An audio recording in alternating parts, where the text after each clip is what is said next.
gang violence and other kind of violence. Guess what? I could be at work, at school, in my car, and I can still get shot by the police. But I can get shot anywhere. So it is what it is.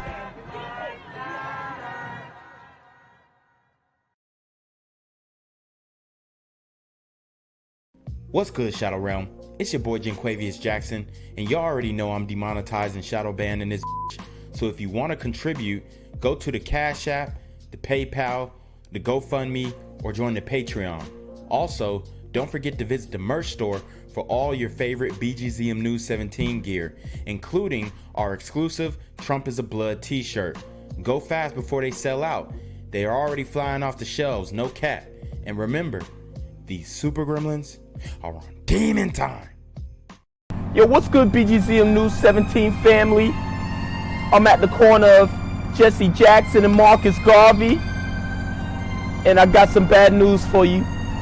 As you can see, I lost my job. I'm out here living in cardboard boxes outside of boarded up vacant homes. YouTube said I'm done getting money out here in these streets. They even took my funky ass suit. So anything right now would help. So go ahead and hit that Cash App, hit that PayPal, hit that GoFundMe. Hell, cop the merch. Or if you want to make the long-term commitment to the Jenquavius Jackson Fund, join the Patreon so that I can continue to put out top-notch content each and every day. Also, check out the Rumble, where there is absolutely no censorship. Link in the description box below. Hey, yo, ain't that nigga Jenquavius? Yo, I recognize. No, that's not me no more. Hey, yo, run your pocket. Y'all tell me what this is. Do the opposite of Antonio Brown and take What all your more shit do off. you want from me? Street vendors and neighbors are demanding more police protection after a series of robberies on the northwest side. Fox 32's Nate Rogers talked with them today and has more on their frustration. Nate? This area is normally filled with street vendors. Today, not so much. Now, Chicago police tell us the suspects in this latest string of robberies are brazen, and they appear to be connected to at least 6 different cases. Somali lady got robbed out here. There's 4 suspects, and there's no clues. Community activists and residents outraged after 2 women, a 19-year-old and 33-year-old, both selling tamales, robbed at gunpoint. Yeah. So these ninjas in Chicago are not playing. They're robbing street vendors for tamales at gunpoint. I mean, you cannot make this stuff up. And this is what Black people in Chicago voted for. They demanded soft on crime. They demanded defunding the police. They demanded the removal of the Shot Spotter program. They voted for it. And now they are regretting their decisions because these super gremlins are on demon time. The crime pattern occurred Friday. In total, 6 people robbed at 5 locations within a 45-minute time span. Wallets, credit cards, cash, and purses all stolen. We're here to complain about no police patrols. We need more police out here. It happened at 3300 West Armitage, 3300 North Milwaukee, 2 instances at 3300 West Fullerton, also 4800 West Dakin, and 2600 North Parkside. Police also saying guns displayed had extended magazines. I have kids. I want to see my kids walk out their door, and I want to see them walk into the park and play ball and have a good time. Oh, well, too bad. This is what you voted for. And I do not feel sorry for the Black community at this point. I mean, it's almost impossible for me to, when I have the knowledge of what y'all were doing just 6 months ago. You were begging to defund the police, begging to remove police patrols, saying that police patrolling the streets was racist. And that they're race soldiers. So you guys can pick up the pieces. You guys can pick up the piece to the puzzle and put it back together yourself. But from my point of view, the community is cooked. Without being worried. Detectives are looking for up to 5 men responsible. Police say they're described as African American, between 15 and 25 years old, known to wear ski masks and black hoodies. We opened the store and it was just police flying down in different directions on Milwaukee, like 10 cop cars. Just going crazy all day though. Nicole Bay is from the area and works at a local Verizon store. She says they're definitely beefing up security measures. So we do keep the door locked, pay attention, just watch your surroundings. And community activist Pat Gibbons is offering a $5,000 reward for any information that leads to an arrest and conviction of the suspects in this string of attacks. That is the latest here in the city's Avondale neighborhood. I'm Nate Rogers, Fox 32 Chicago. Community keeps saying, why aren't the police coming out? ShotSpotter has given us that. We are glad that the mayor is moving us in a different direction.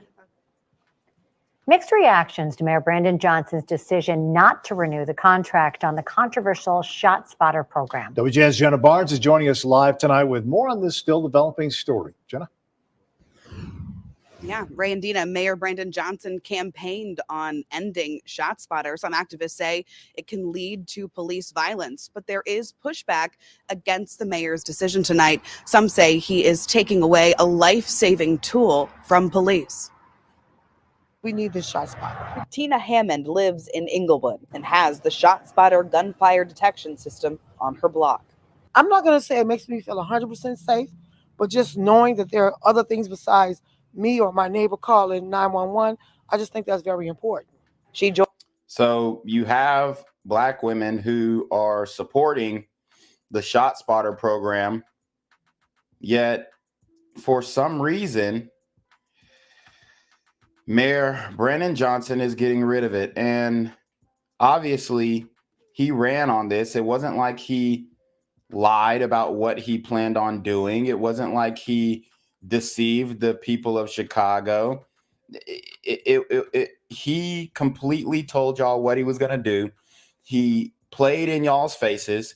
You went along with him and played there with him and cheered him on. And every speech that he gave, y'all was hooping and hollering, saying, yes, amen. So you better say that, as if y'all were in some black church.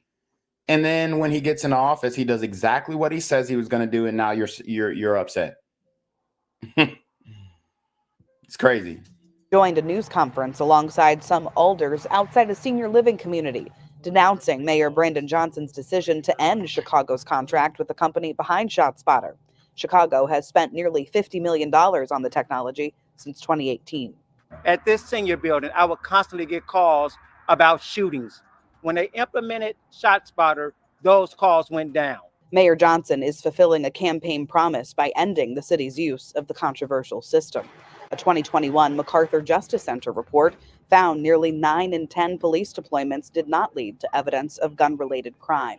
Critics say ShotSpotter leads to over-policing of marginalized communities. So here's what you have to understand. With the ShotSpotter technology, the police would not be arriving in your area if gunshots didn't happen or occur in said area. So it's not over policing, it's really overshooting. And I just don't understand how Black people continue to accept and perpetuate this falsehood that we're being over policed when we are committing the majority of the crimes. This is indeed a win for the city. We want to plan neighborhood by neighborhood with all our institutions, including the Chicago Police Department, on best practices to make sure that our communities are safer and stronger together. The city saying in a statement, moving forward, the city of Chicago will deploy its resources on the most effective strategies and tactics proven to accelerate the current downward trend in violent crime. Police Superintendent Larry Snelling has said previously, ShotSpotter saves lives, allowing officers to get to scenes before anyone calls 911. We have documented, just through giving officers awards for it, life-saving awards, over 150 incidents where officers have applied tourniquets and life-saving techniques because they were able to get to that scene sooner. ShotSpotter's proponents calling on the mayor to reconsider his decision before police stop using the system September 22nd, about a month after the Democratic National Convention.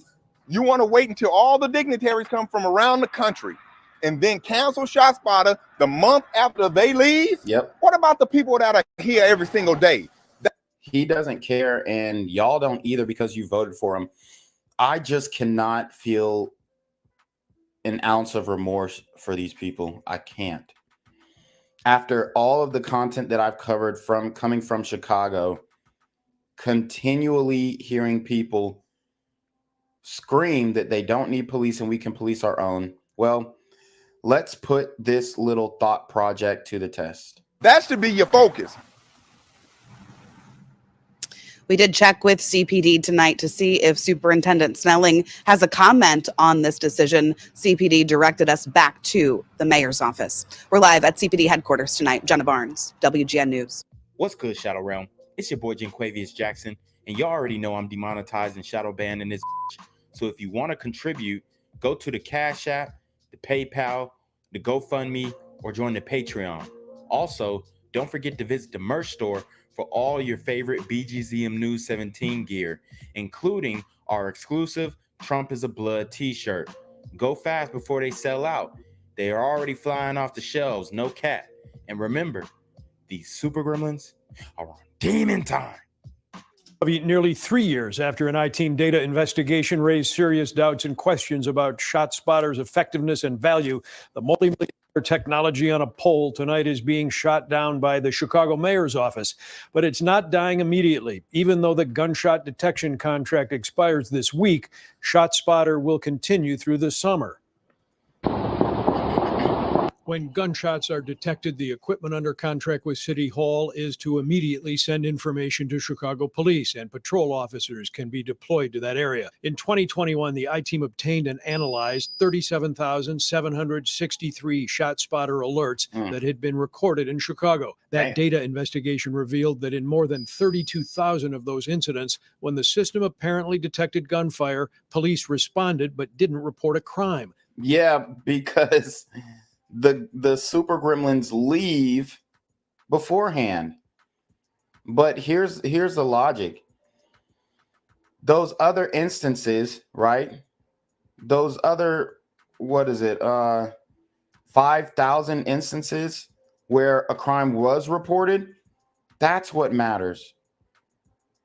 Because you were able to help 5,000 people potentially. So it's absolutely ridiculous that they're using this logic and people are accepting it. Well, out of the majority of the incidences where police responded, there was no crime. Yeah, because the super gremlins just dip off. That's 86% of the time there were shots detected, but no charges. Our reporting was followed a few months later by this Inspector General's report on the $33 million technology that found less than 1 in 10 ShotSpotter alerts actually found evidence of a gun crime. But if something doesn't work, why wouldn't you just get rid of it when the contract expires in 2 days? Tonight, the I-Team circles back with Chicago's Inspector General following Mayor Johnson's decision to scrap the ShotSpotter contract, allowing coverage only through the summer, including the Democratic National Convention. I don't know whether the public has been served. That's sort of where we landed in our analysis when we looked at ShotSpotter data back in 2021, was that the Chicago Police Department's data did not itself demonstrate a substantial operational benefit. ShotSpotter supporters, including Police and Fire Committee Chair Alderman Chris Taliaferro, say the technology helps solve crimes. I think it has been an improvement from the traditional call to 911, which goes through a process before it's even dispatched out. And once that dispatch occurs, you've lost valuable time in helping to save lives. We need to make sure that we are equipping members of the police department as best as we can to succeed in what is dangerous and challenging work, and that we're doing everything we can to keep everybody safe in uniform and out. ShotSpotter corporate officials tonight have not commented on losing their city contract, but this month on the company website did post a 17-page defense of the technology in Chicago, citing 6 years of positive protection, they say, alerting police to gunfire, almost 3,000 guns taken off the streets, and helping to save, they say, at least 125 lives. We'll see what actually happens with this contract over the next 4 or 5 months. Chicago is pulling the plug on ShotSpotter. It's the controversial technology that is supposed to alert police to gunfire. Nate Rogers reports that decision may be almost as controversial as the program itself. Even on the campaign trail, Mayor Brandon Johnson said that he would remove ShotSpotter from the city's budget. Critics say that the service is unreliable and leads to unconstitutional policing. Others, including police officers, say that it's a reliable resource, especially in underserved communities where the code of silence still maintains.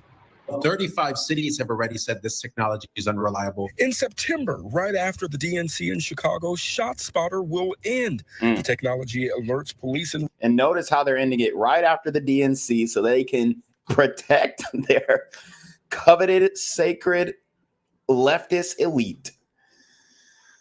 Oh my God.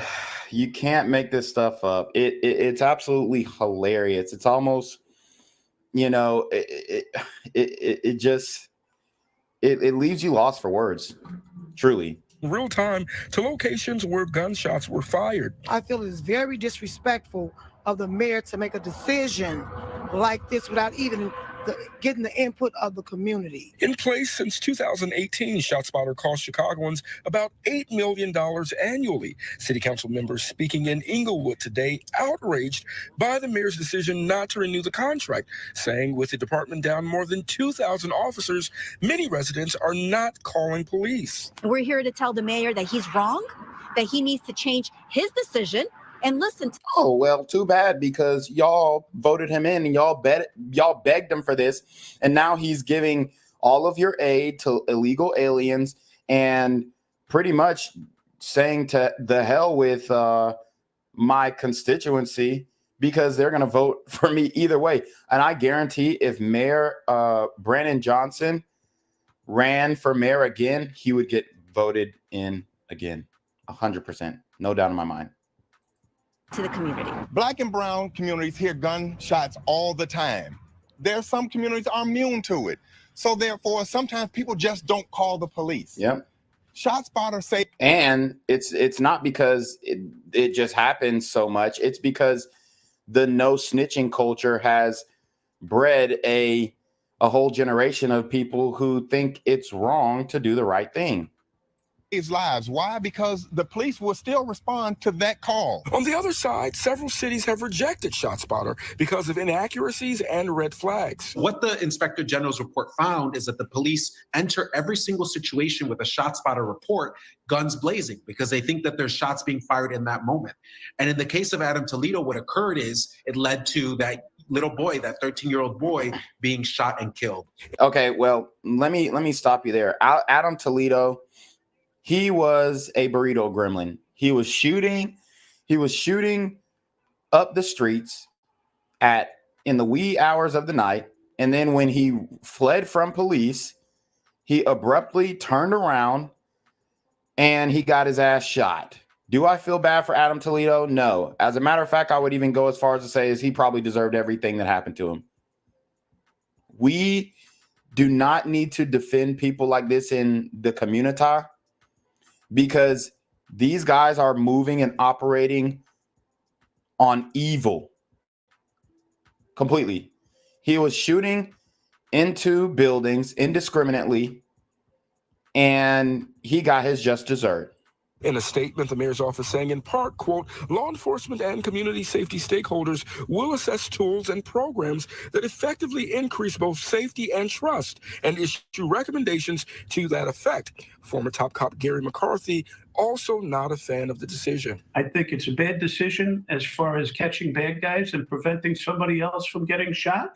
Now, we must add, in the case of Adam Toledo, a gun was found in his possession. Also, the police board ordered an officer involved to to be disciplined. And now the last day for ShotSpotter is September 22nd. Until then, aldermen in Inglewood today telling us that they will work to win majority city council support to overturn the mayor's plans. And as the latest here outside Chicago Police Headquarters, I'm Nate Rogers, Fox 32 Chicago.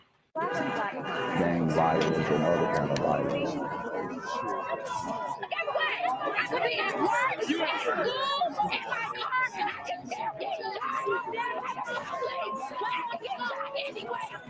So it is what it is.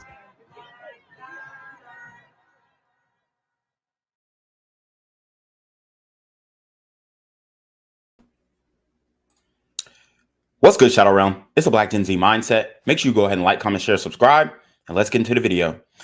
All right, guys. So it pains me that I have to report on this story. It really does, because this one really hits home. This is my alma mater. This is where I went and was educated. But we had a murder in Athens, and guys, it's crazy. It's wild to even say, because it's not a regular thing here, right? UGA campus, you can go on campus and leave your phone, leave your laptop, and it's there when you come back. There's a very real honor system in Athens. I truly believe that. It's not like Atlanta. Let me repeat, it's not like Atlanta. We don't have bad things happen here. We don't. I mean, it's the closest thing. And, you know, when I say this, I'm not encouraging people to come, because we full. You dig? We full. But it's the closest thing, unless you want to come to a Georgia game, of course, but it's the closest thing to a utopia you can get, in my opinion, for all people, right? Black, white, legal Hispanics. You know what I'm saying? But this one hurts to report on, because these are my old stomping grounds. Okay. These are my old stomping grounds. And, you know, but we have to talk about it. Okay. We have to talk about it. Shout out to How Dare You with the 1999 Super Trap. He says, YouTube keeping the black man down. Hold on. Hello? Where we at? Oh, you want to know where I'm at? We outside! Yeah, man, you're absolutely right. YouTube is keeping a brother down. I'm telling you right now, the shadow banning, the censorship, all of this type of electronic internet games, you know, they're stopping the shine, they're stopping the growth, they're stopping the message, because they don't want people to be safe. They don't want people to be aware, right? Because we have a flood, an invasion of illegal aliens. An invasion. We don't call them migrants over here. We do not call them asylum seekers. Nah, nigga. You are an illegal alien, bro. Straight up. And this is an issue, okay? This is an issue. Like Trump said, they're not sending their best. And they really aren't. They really aren't. That's the saddest thing. Because back in the day when we had a working immigration system, we were getting the best of everybody. That's why when the Nigerians come over here and they're becoming doctors and lawyers and whatnot, and they're doing great, they're outpacing Black Americans, because we're getting their best. Y'all follow me here? Now take your ass to Nigeria and see what's out there. Okay? And then come back and tell me if you want all them niggas to come over here. Straight up. That's just where we at with it. You know? That's just where we at with it. Okay? So, yeah, man. Unfortunately, we have to report on a murder. A murdered woman Okay. And it's horrible. It's horrible. So let's get right into it. Let's get right into it, man. I mean, this is crazy. I'm shocked. Everybody's shocked. UGA grads are shocked.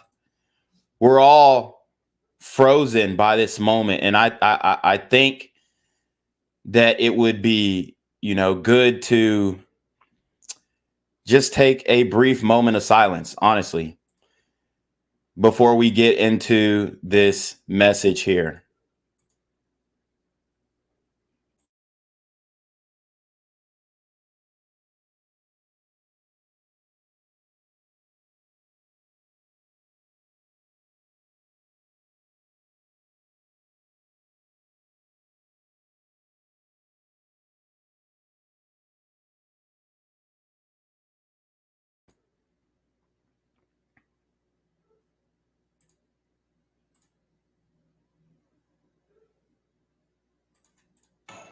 First tonight at 11, a live look in Athens at the University of Georgia, where tonight a suspect is now facing charges in the murder of a nursing student killed on campus. These are new photos tonight of 22-year-old student Laken Riley. Police found her body yesterday behind Lake Herrick, not far from the school's intramural fields. Authorities say Laken's friend called police after she went for a run but never returned home. Wow. Right now, 26-year-old Jose Antonio Ibarra is in custody, charged with Laken's murder. Police say he also faces aggravated assault, battery, false imprisonment, and kidnapping charges, along with hindering a 911 call and concealing a death. So, for some reason, they have this silhouette. This is what I'm talking about, y'all. They have this silhouette because they don't want you to know what type of people are doing these things. And for what reason, I don't know why, but it just seems like there is a concerted effort by the media. Not all of the media, but most, who they just are not big on mugshots anymore. It's crazy. It's crazy. But I think mugshots are actually good because then people wake up and be like, oh, even the people who are doing these types of things, they'll wake up and be like, let me not be one of them. It sets an example of, what not to do. And I mean, it's just crazy. But for reference here, and I just want to kind of give you guys an idea of location here. And this is, I mean, it's eerie, man. So here we have the IM fields. And this is East Campus Road, and this is where East Campus and College Station Road connect. Let me make the screen bigger for you guys. But so if you go down this street, East Campus Road, literally less than 2 minutes, you have Sanford Stadium, home of the Georgia Bulldogs, that great, great stadium, right? That we all love as alumni, as former student athletes. This is something that is sacred. This area, this perimeter, nothing happens here. Nothing. Okay. So let's get back to the IM fields. I mean, this is a place where I trained every single day. Right? When I, was on my journey to play college football, this is where I trained. Right here by Lake Herrick Beach. On this field, literally on this field. I would run from here all the way down. There's videos on my Instagram. Bro. I mean, it's crazy. So in the IM fields, you have a trail. And these trails, pretty much, once you go down this street, it's a beautiful trail. Okay, they got a little pond here, whatnot.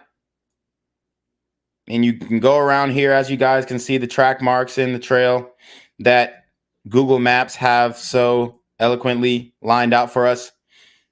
This is where this happened, man.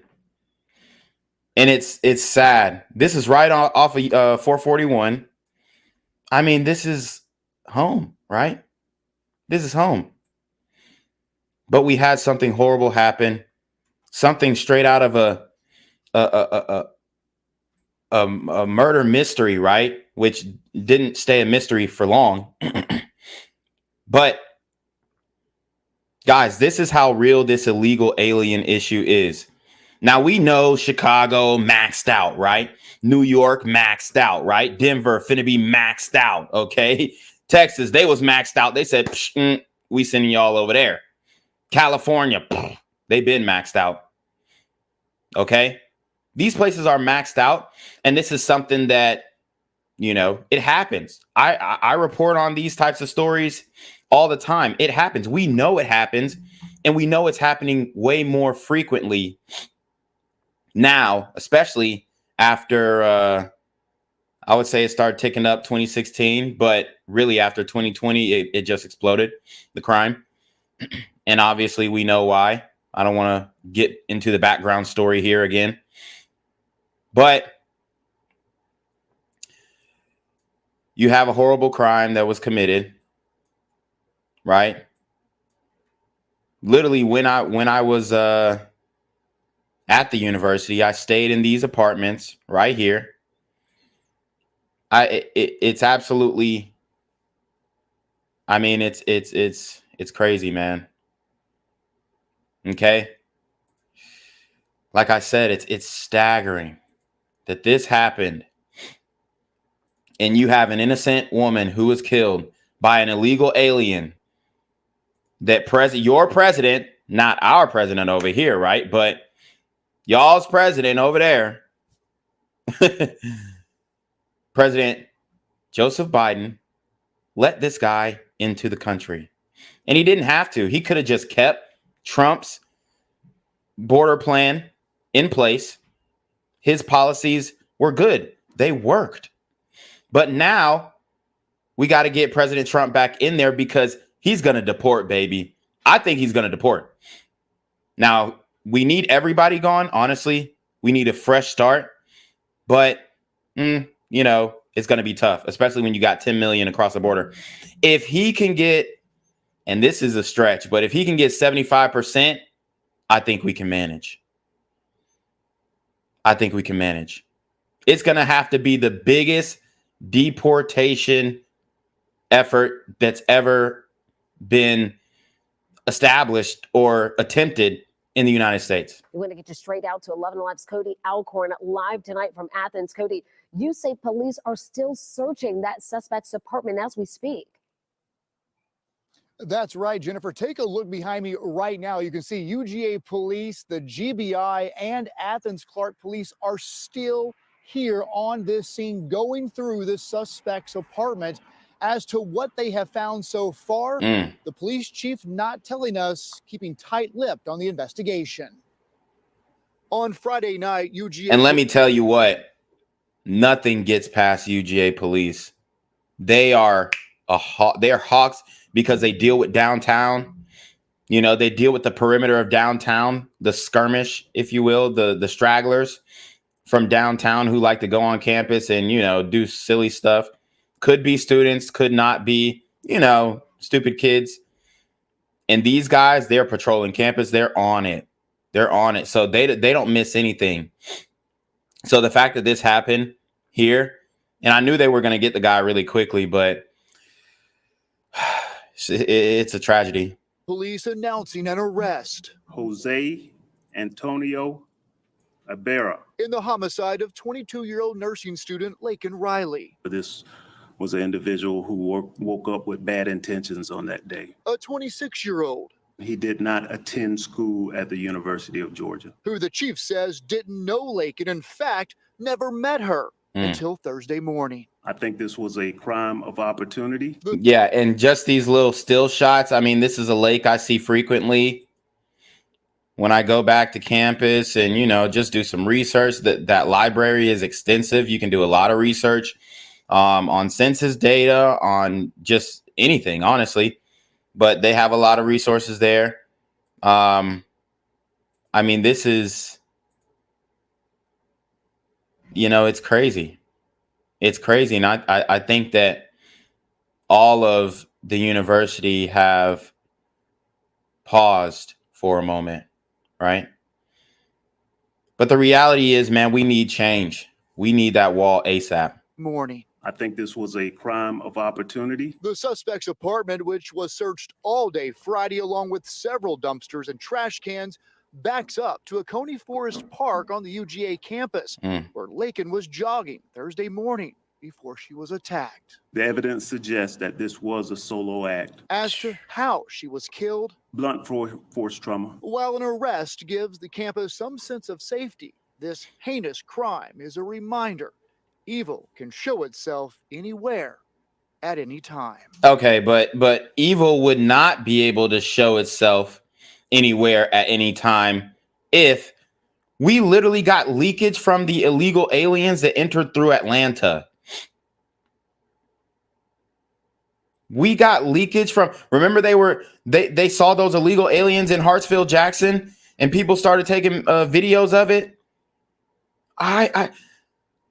Bro, this is crazy. And I expect it in Atlanta. When I'm in the A, you know what I'm saying? Hey, I know to be on my P's and Q's. I know that's the big city now. Big city now, get stepped on. You feel me? Like, I know that. I know it can happen anytime. When I'm in the A, I understand that. I'm prepared for that. Right? This is what we do. We prepare for those things. When we mentally go outside in the A, oh yeah. I'm gonna put on that thug mask because I'm gonna make sure that ain't nobody gonna play with me. Right? But it's not like that in Athens. You can sit back, you can chill, you can know that everything's gonna be okay. Like I said, nothing bad happens here. And it's a shame that we have to deal with this issue. And it's right there in our faces. And we can't say anything about it. If you do, you get shadow banned, you get censored, you get demonetized. That is wrong. This is a heartbreaking time for the university. We have requested the suspect's mugshot, but it has not yet been released. And I'll tell you, Jennifer, I think one of the scariest things for parents in this case is knowing that it could have been anyone's child out on that track. As you heard the chief say, this was a man who woke up with bad intentions, and Lakeland just happened to be at the right place at the wrong time. Yeah, Cody. Certainly something a lot of families are thinking about from that Athens community tonight. Thank you. Yeah, man. And just imagine sending your kid off to go get an education. And she's so tied in with a community. And guys, this is what's going down. And I've been loud about the illegal alien thing. Like that video that I just played of Mayor Brandon Johnson, I mean, that one got decent views. It got up to 3.1K views until YouTube axed it. Right? Give me a copyright strike, slow it down. And then I have to appeal 30 days later. Okay. Then I start getting some traction. By then, the story's dead. By then, the story is freaking dead. So this one, like I said, it hits home. Mystery surrounds the slaying of a nursing school student who was out for a morning jog on the campus of the University of Georgia. Good job, girls! Laken Riley was an avid runner and dreamed of becoming a nurse. Here she is just 2 months ago on a family vacation in Cancun, celebrating her 22nd birthday. Wow. Happy birthday to you, Laken Riley. She was filled with pride at the white coat ceremony after she entered nursing school. University of Georgia police say Laken Riley's friend reported her missing after she went for a jog on the campus's intramural fields Thursday morning. but never came home. Police were called at noon. 38 minutes later, investigators found her body in the woods near a lake on campus. They say she had visible injuries. And here's the thing. When I first heard what happened, I knew it wasn't no Athens ninjas, you know what I'm saying? Because we ain't like that. All right. Like the beefs in Athens, there, you know, is just the east side, west side. You know, you got people you beefing with, and that's that. These are old beefs from high school, and really nobody's about that action. If they see each other, they might get to hooking in the streets.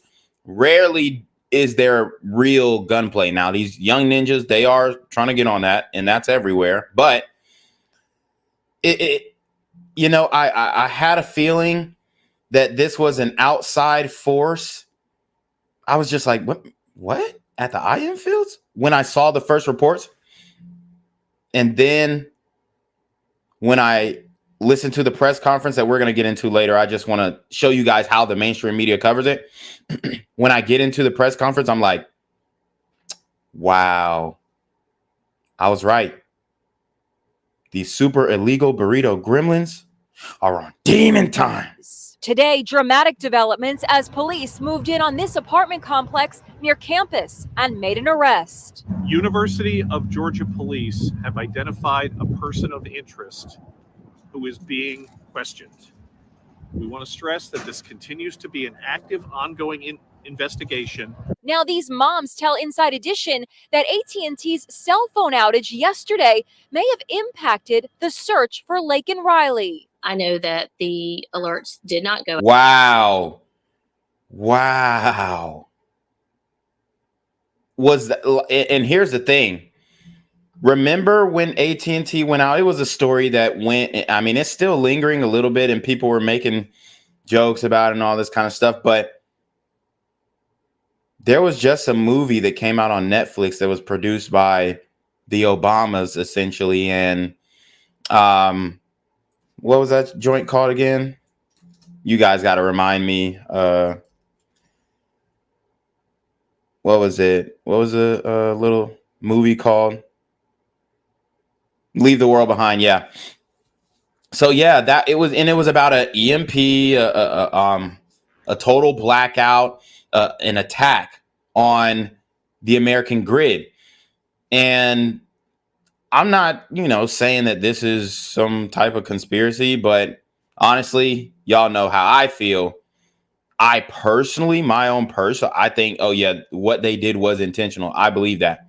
And I know they're going to say, well, why would AT&T want to hurt their market share? And okay, there's a bigger picture. Somebody made the call. That's what I believe. And it may be beyond your understanding. It may be beyond my understanding, but I think that AT&T outage was intentional. So for this to happen and potentially hinder a case of a super illegal burrito gremlin on demon time, you know, murdering somebody from a place that I call home. I mean, it's heartbreaking. Go out. I couldn't even communicate with my own daughter. Could not make phone calls or text messages. I can't imagine any student not taking their phone with them in an isolated area. If she were trying to call someone and couldn't get through, I hope that the police is looking into that. The moms are members of UGA Parents for Safety and Security. Lee Spagnolo is a self-defense expert and has tips for anyone who goes out for a jog. If someone's got you, how would you break the grip? I would stomp a foot, look for a closest foot and stomp it. And then with that other leg, kick upward to the groin. She says fight. I mean, I'm not saying that won't work, but depending on the size of the guy,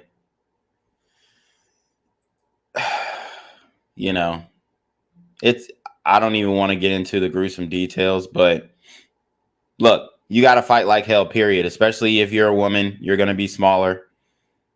Let's be real here, right? This ain't we're not doing no trans stuff over here. No, that's not what we doing. if you're a woman, you're going to be at a major disadvantage if you get jumped by one of these super illegal burrito gremlins. And that's just a fact. So, you know, you can respect the advice to fight, but I don't recommend squaring up with it. I mean, shoot, just move and take your ass off.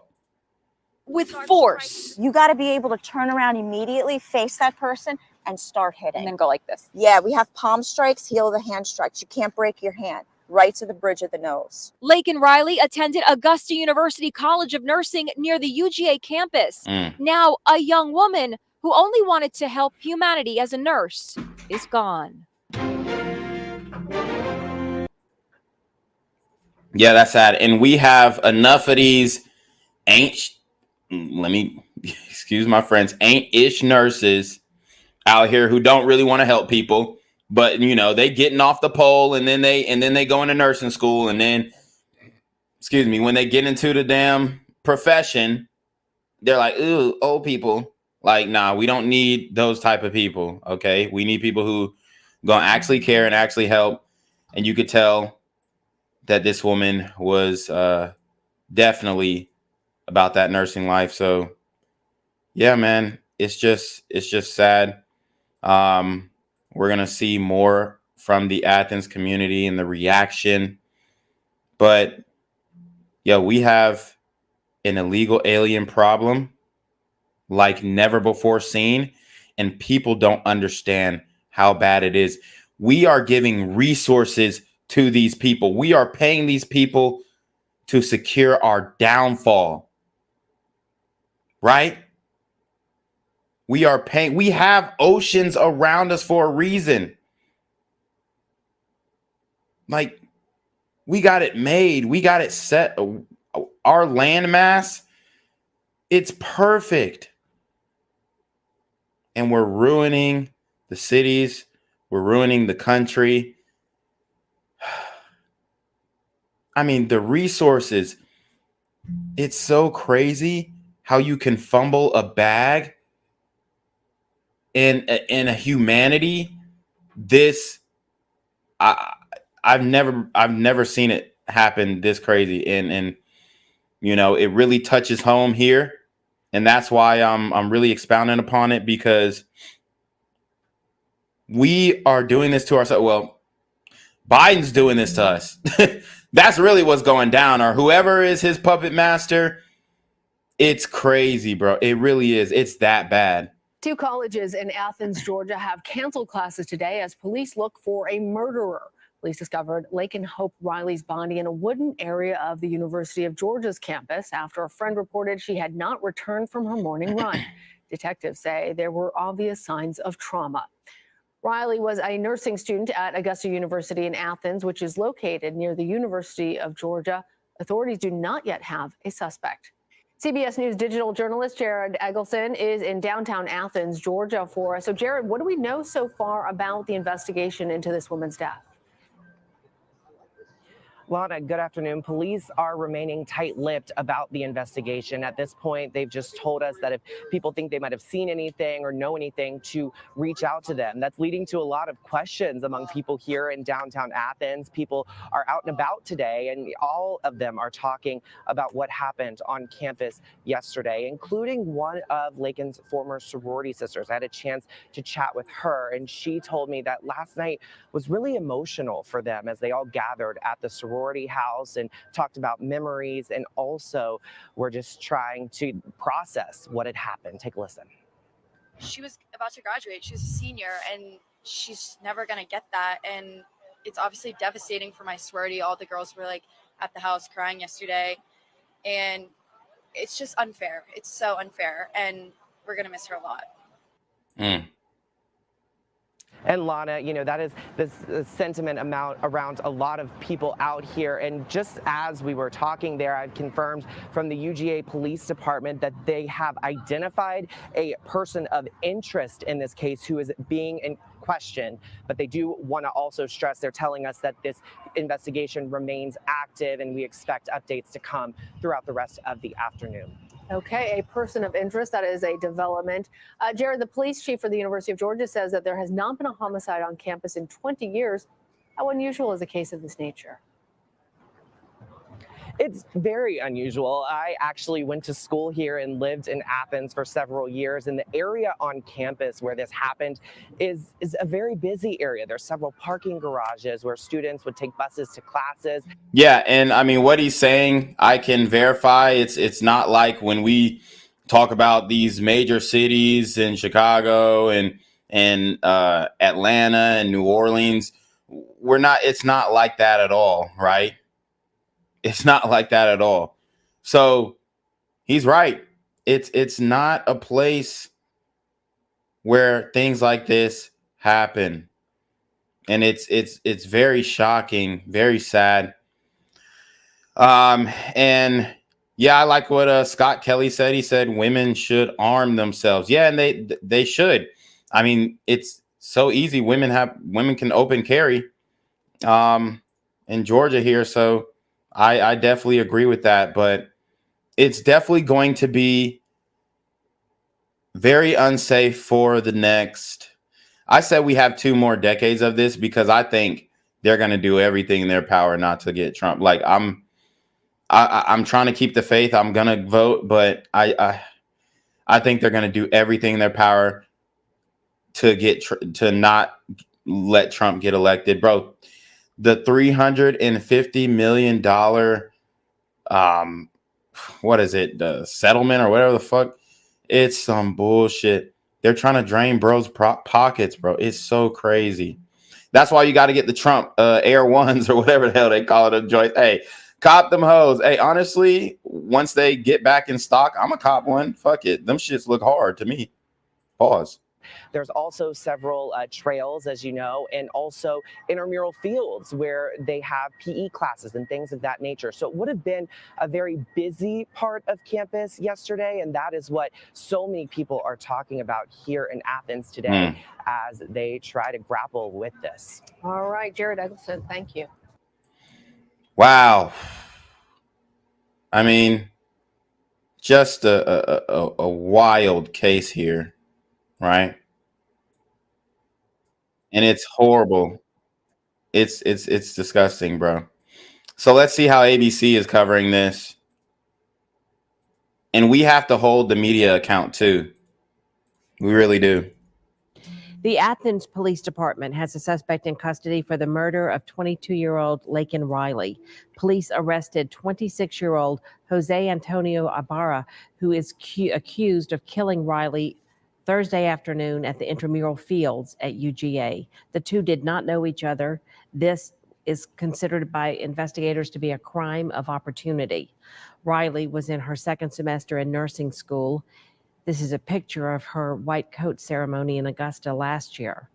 Archit Seshadri is in Athens with the latest developments in this murder investigation. Many students here at UGA can now breathe a sigh of relief after police make an arrest in the murder of 22-year-old student Laken Riley. She wasn't a student here at UGA. She was an AU student studying nursing at the Athens campus. But around 7 o'clock on Friday, police revealing new details into the 30-hour investigation that led to an arrest. At this time, the search warrant is taking place at the apartment right now as we speak. That evidence is not known. I will say we didn't need the evidence inside of the apartment to convict Mr. Ibarra. So that means they have video evidence or some type of DNA, physical evidence. I mean, this is bad, y'all. This is bad. And this super illegal burrito gremlin on demon time. What is going to happen to him, right? They refuse bail, which is good. But are they just going to deport him, right? ICE get in there and under Biden's administration, ICE comes in and he got arrested, swoop him up, save him, run him back down, 30 miles out of El Paso and say, hey, the border's still open. Come back up. I mean, what's going to happen? Are we going to keep this guy? Hopefully, the Clark County Police can figure out a way to, we can't let this guy get back over the borders and not serve his time. Because at this point, it's up to the prosecutors, it's up to the judge to seal his fate. And I hope and pray that we haven't been compromised in the city of Athens by the Soros-funded DAs? It's possible because they're everywhere. When I tell you they have complete control of the criminal justice system, bro, national. Like, I don't know when or how, I don't know when they started this plan, but it's OV, bro. It's OV. When you see what's happening to President Trump in multiple different states, it's shocking. Even in red states, in Georgia's going after Trump with Fannie Willis, and hopefully that one gets dismissed and he can get a W there. But it's really not a W because they put him through hell, right? It's crazy. Police say 26-year-old Jose Antonio Ibarra is the prime suspect and faces multiple charges in the death of Riley. They say he's not a U.S. citizen, but did have an apartment in Athens. So that's my question too. Where's he getting money for an apartment? How the hell did he get an apartment? How the hell can he afford an apartment? Because here's my thing. Here's my issue. When I was living in Athens and I'm trying to get an apartment, they strict as hell. We need, pay stubs 6 months. You got to be making 6 times the rent. You got to be making this. You got to be making that. We need to see your bank statements. We need to see your damn tax returns. We need to see this. We need to see that. You need to have this credit score. Da, da, da, da. And then this super illegal burrito gremlin, he just walk up in this motherfucker and he don't got to have no credit score. His credit score 420. He just came through with a pound of, a brick of cocaine and 30 racks and said, nigga, give me the apartment. Is that what happened? he came with a fentanyl brick and just said, give me an apartment. Is this what's going down? Is that what's going down? Like, keep it a buck with me. Bro came in with the Fetty pack. He came in with the Fetty pack and went to the leasing office and laid down a brick of the yayo. This some toilet tissue. He laid down a brick of the yayo and said, what's good? What's good? I ain't got the 30 racks now, but I'm going to have it. Flip the quarter to a pound to a trip to a what the hell? Is this what's going down all across America? I think it is. The victim suffered blunt force trauma, and this is how it all unfolded. Thursday, she went for a jog at Intramural Fields in Athens. A few hours later, when she didn't return, her friends got concerned, contacted authorities, and around 1 o'clock on Thursday, that's when police discovered her body and treated this as a murder investigation. On Friday, police reviewed surveillance technology, video footage around campus, and also looked through technology at an apartment complex, going through dumpsters off Millage Avenue to find crucial evidence. They took 3 people into custody, but they say Ibarra is the prime suspect. This was a very isolated incident. We haven't had a homicide at the University of Georgia in almost 30 years. Yeah, and I mean, we have a beautiful campus, a beautiful community. Just, damn, it's just horrible. And by the way, this also, it messes up the whole social aspect on campus and downtown. It makes women more fearful, right? When something like this did not have to happen. As I stated before, this was an individual who woke up with bad intentions on that day. Ibarra faces a slew of charges, including malice murder, aggravated battery, aggravated assault, as well as felony murder.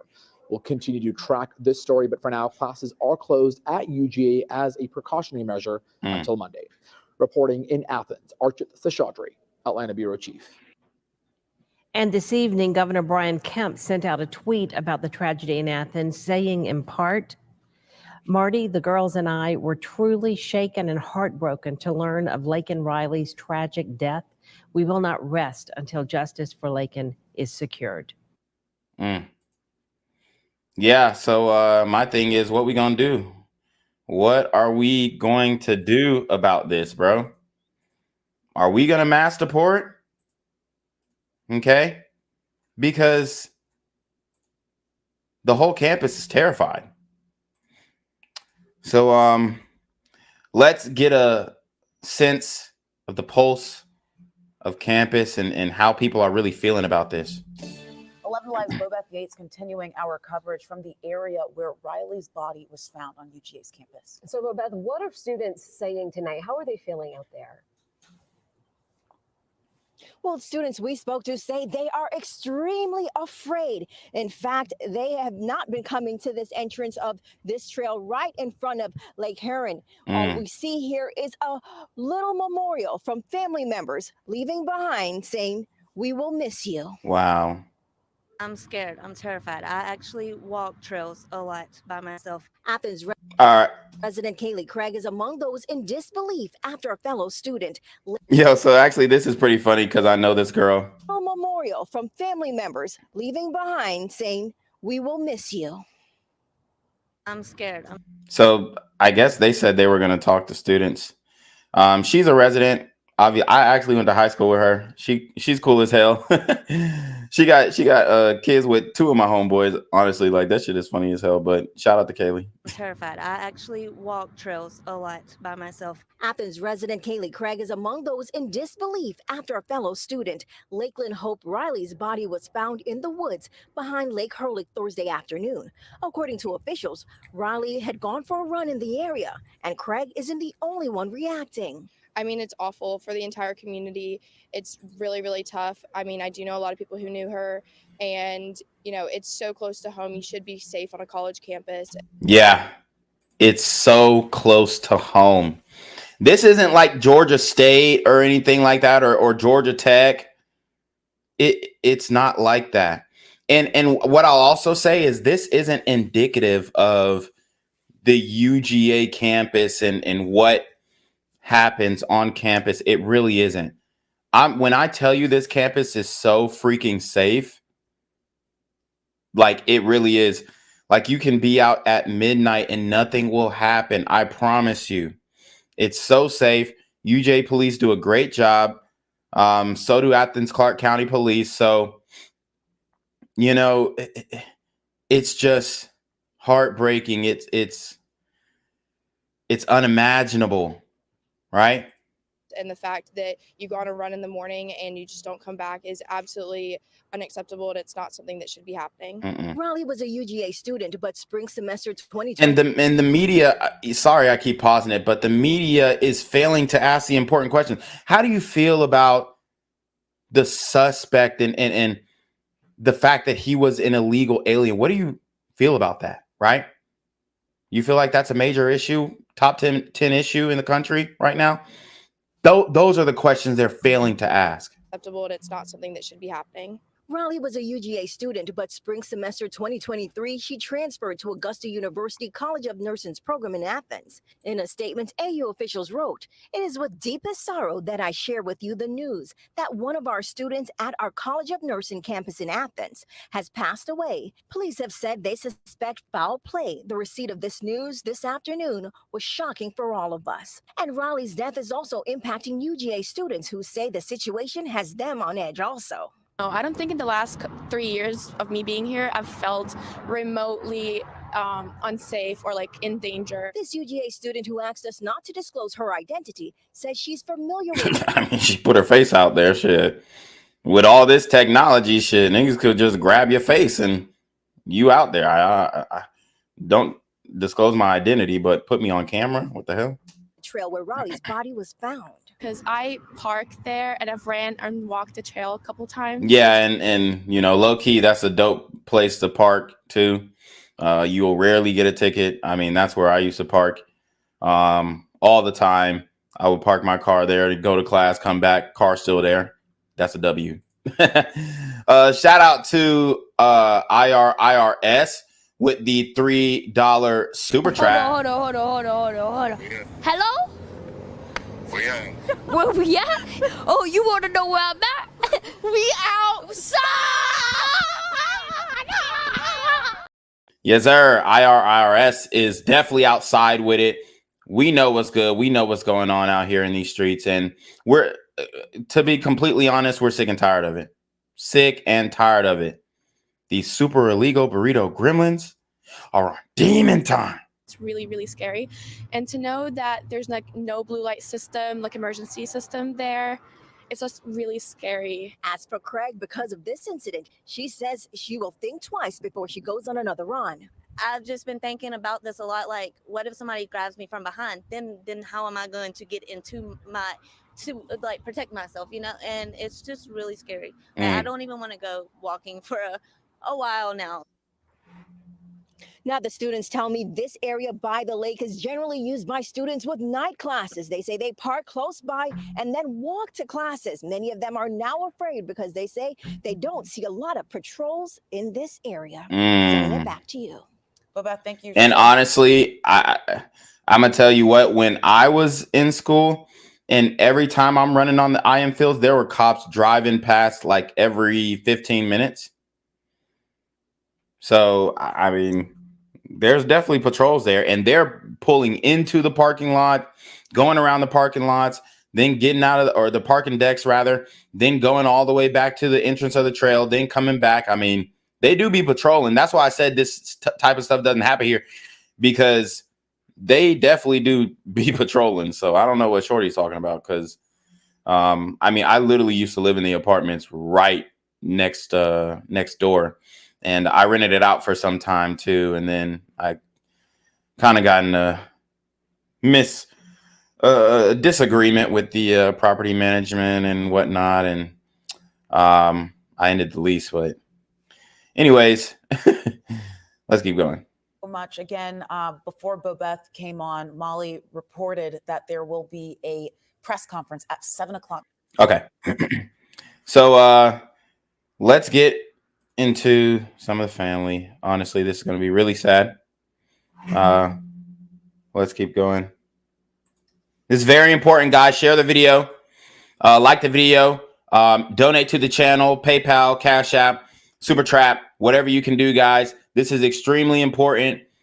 We need to get a hold on this and let people know that this is actually an issue that's happening, and this is something that you should be focused on when you are voting. Make the right decision at the polls, guys. Shout out to a product of Cook County. He says, BGZM, you're the man. Thank you for continuing to stream and put out video even when YouTube was constantly trying to kick you off. Oh, say less. You did? Yeah, man. I mean, I was going through it like and honestly, I'm not making shit from YouTube now, but at least they're giving me the opportunity to, so I ain't gonna,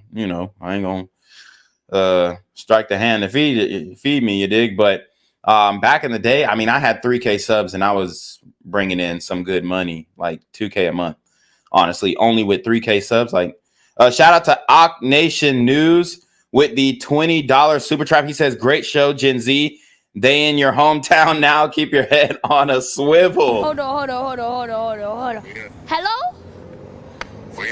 Where we at? Oh, you want to know where I'm at? We outside.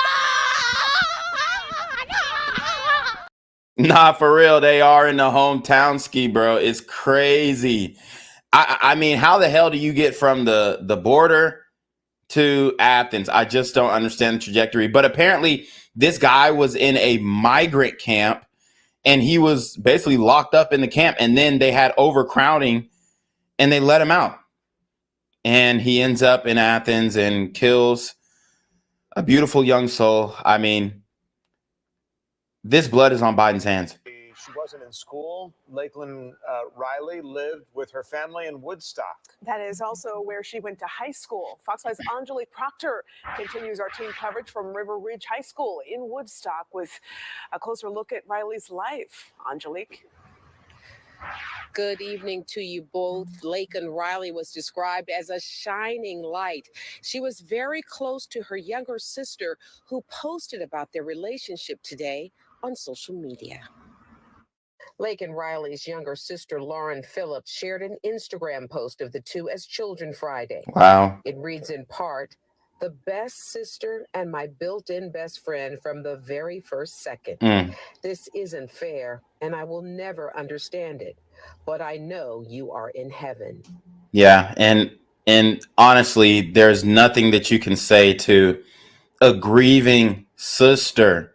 That bond that, I mean, I'm a brother. I have two brothers, right? 2, 3 brothers. I don't even know no more. It's too many of us. But, you know, I have brothers, and that bond that you have with your brother, with your sister, it's an unbreakable bond. And to have them taken from you so soon.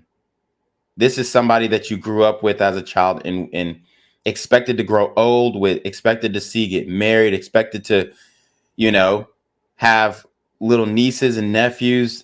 You see your whole life before it even happens with your siblings. That's the bond that siblings have. That is, you know, it's so sad, man. It really is so sad. But here's the thing. There is understanding in this, and I know it's very hard to say this to a grieving family, and obviously this isn't the time, but there is understanding, and we understand why this happened, because the border is wide the hell open. My thing is, if the border was never open and these policies were never implemented, so many lives could be saved, so much money could have been saved.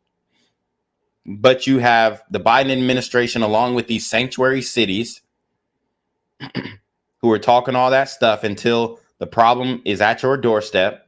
You got illegal aliens shooting at police officers, beating up police officers, illegal aliens killing people in major cities and even rural cities across the United States. When are we going to address this issue? When are we going to say, hey, enough is enough? I'm at that point right now. I've been at that point, and I've been singing it to high heaven. Right? It isn't fair, but just from my point of view, that's where the understanding is. That's where the initiatives should go. If there's a, you know, scholarship or anything like that in her name, something of memorabilia that'll have maybe a 501c3, I don't know. But that's where the push should go, right? Because that is ultimate cause. It's cause and effect. It's simple cause and effect. And the people who open up the border, they know exactly what they're doing, and they're doing it on purpose. Biden, I personally believe that he's a vegetable. I don't think he believes anything that he says anymore. And I don't think that he can even read more than 5 minutes, read a teleprompter more than 5 minutes, you know, without him having to go sleepy time. So, you know, it's just, it's crazy what's going on. Neighbors of the 22-year-old just can't fathom what happened either. We were heartbroken because we have a daughter that could very well be in that situation. Our heart goes out to the family. I just can't even imagine. Sanctuary neighbor Jill Harville says the death really hit home for her family. Her daughter works in Athens and contacted her about Laken's death Thursday. Think of the young ladies that you know there, and you know, it makes me worried. I mean, I grew up, my mom. Right, it does, man. I mean, think about how many of these illegal aliens are in Athens. That's a real question, right? How are they getting apartments in nice apartment complexes, mind you? How the hell is this happening? In apartment complexes that are requiring U.S. citizens, Athens residents, lifetime Athens residents, not just no ninja who, you know what I'm saying, just pulled up. Hey, bro, I came from L.A. and I'm trying to stay in Athens. No, somebody who's lived here their whole life, and they make you, oh, I got to see pay stubs. I got to see this. I got to see that. I got to see. And then the illegal aliens pulling up with the brick of the Fetty brick. He pulling up with a 50% cocaine, 50% fentanyl pack, and laying it on the leasing table and saying, yo, what's good? I need a 6-month lease. I ain't got no documents. I don't got no ID, no papers. Just give me a 6-month lease. How the hell is this happening in Athens when we got all this strict protocol for property managers out here? I mean, damn, what bank statements was he able to show from 2022 to 2024 to get an apartment? It's not clicking because he was in a detention camp And now, boom, he's out. What job? What bank statements? Who was helping him get an account? What the? I just don't get it. Mom always said you do everything in numbers. You never do anything by yourself. So, and that's what I've taught my daughter. I'm just heartbroken for the family. I can't even imagine what they're going through. Laken was a 2020 graduate of River Ridge High School, where she ran cross country and track. Wow. The Cherokee County superintendent released a statement that says, in part, our community and our world lost a shining light. An outstanding scholar athlete, Laken inspired classmates and teachers with her love of learning and her kindness to all. Back in the neighborhood, Mrs. Harville is a UGA fan who has spent lots of weekends in Athens. Mind you, this is literally like 2 minutes from the stadium. The stadium's right down the street, guys. It's crazy. You just never know. You have to leave it in God's hands. He loves them more than we do. We won't ever understand why things like this happen, but he has a plan. He has a And here's the thing. Yes, God, Jesus, all that stuff sounds great. Let's talk about the real issue here. The issue is that you have an illegal alien who crossed the border, and it was enabled by Biden reversing Trump's border policies. And this person came across the border, was in detention, was detained, and then the detention center was overcrowded, and he was able to slip through the cracks, and they released him probably during, shortly after the pandemonium, when they were trying to pump fake a second pandemonium. And now it's like, boom, we're here. We're here. Oh, it's overcrowding because of COVID. It's overcrowding. Y'all remember those stories? I was doing those damn stories, man. We were covering that, bro. We were talking about that. We were there. And now we're here. And we see the results of the bad policies. We see the results. They're right here in our faces. And they are not sending their best. If I go on USA Crime and show you the videos coming out of Venezuela, that shit might make you speak Spanish. It might get like your ass might be, you know what I'm saying, speaking some Spanglish. If you see the videos coming out, they are mutilating people, they're sawing people up, they're shooting people, they're bludgeoning people, they're doing things that you couldn't even imagine. They're still on that Aztec Incan type killing apparatus type shit. They're still on that. Just keep it a buck. And they just ruined their economy. They're on that. Okay? They're like how El Salvador used to be before they got their president in there and he cleaned things up. Locked up 60,000 gang members. They are not sending their best. They are not sending their best. They're sending animals. And that's the real deal. And this is something Trump can't even say. I'll say it. They are sending super illegal burrito gremlins on demon time. the purpose. And they've just got to cling to that. Now, the school district was closed today for winter break, but a spokesperson says when they reopen, they will provide counseling for anyone who needs it. We are live in Cherokee County. Angelique Proctor. Just so sad. Your heart goes out to that community. Angelique, thanks. To stay up to date with the latest information. And I mean, dude, this is, it's insane, y'all. The insanity happening in this country, it's wild. And you can't point it out. You're xenophobic if you point it out. Dude, fuck that, man. Dude, just, bro, I remember there was a point in this country where it was like, everything was great, bro. It was a brief moment, but, you know, I showed you guys the murder statistics from, it was like, I think between like 2010, 2014, we had between 9,000 to 14,000 murders. Now, I know that sounds like a lot, but honestly, comparatively, especially if you compare to 2022, 2023, 2024, we have upwards of 20,000 murders a year now. And that was not happening a couple decades ago. It was not happening. I'm telling you this right now. We're up to 90s numbers. And people keep saying, man, it ain't like the 90s numbers. It ain't like the 90s. Yes, the fuck it is. If you look at the data, it's right there clear in your face.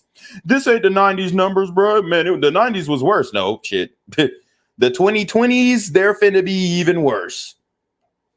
They're finna be even worse. And I've been reporting on it. If you go to my backlog, I mean, it's there.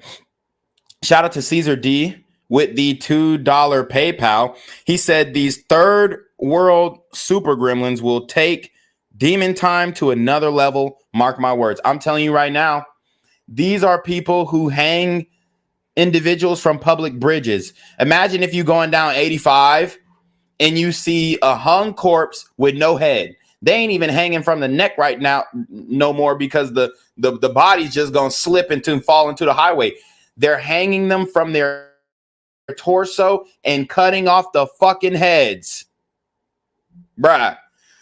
I don't know what the fuck to tell y'all. I really don't. These are the people that they're letting in the country, and y'all are voting for it. About Laken Riley's death quickly spreading to students at UGA and Augusta University. Graham Lee is covering that angle of the story for us. He's live from the Health Science campus at Augusta University. And Graham, you spoke to one of many college students about what's happened. That's right, Jenny, I did. I spoke to Sydney Laughlin, who happens to be in her second semester at the UGA Pharmacy School, and she actually returned home last night after word about Riley's body being found went out. I was in the middle of our skills lab, and we were doing some patient counseling, and I was... Shout out to Cyrus Cherry with the $50 super trap. He says, guys from Venezuela are ruthless. Most immigrants from there have known nothing but violence. The Latino community will be the next group completely demonized. Hold on. Hello? Where we at? Oh, you want to know where I'm at? We outside! Yes, like he's saying. I mean, if you think the Mexican cartels are bad, imagine Venezuelan cartels with no real structure. Because at least, I mean, and I'm not saying it's good, but at least we all know the Mexican cartels have structure.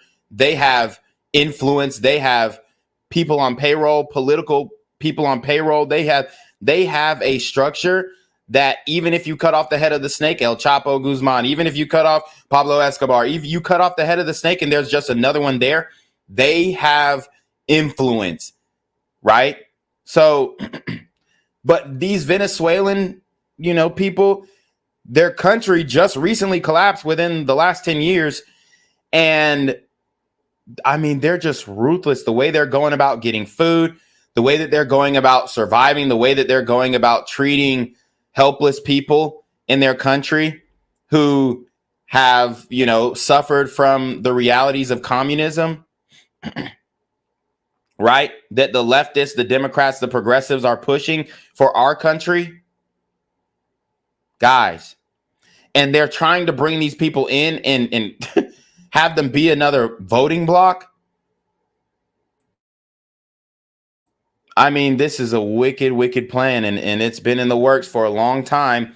We got to get them all gone.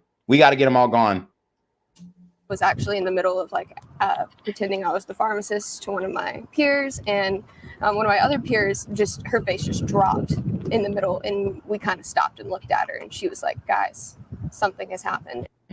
UGA students are speaking out after yesterday's tragedy on campus. Laughlin says the situation has especially surprised her because she loves to work out early in the morning. Yeah. Which was the last time Riley was seen.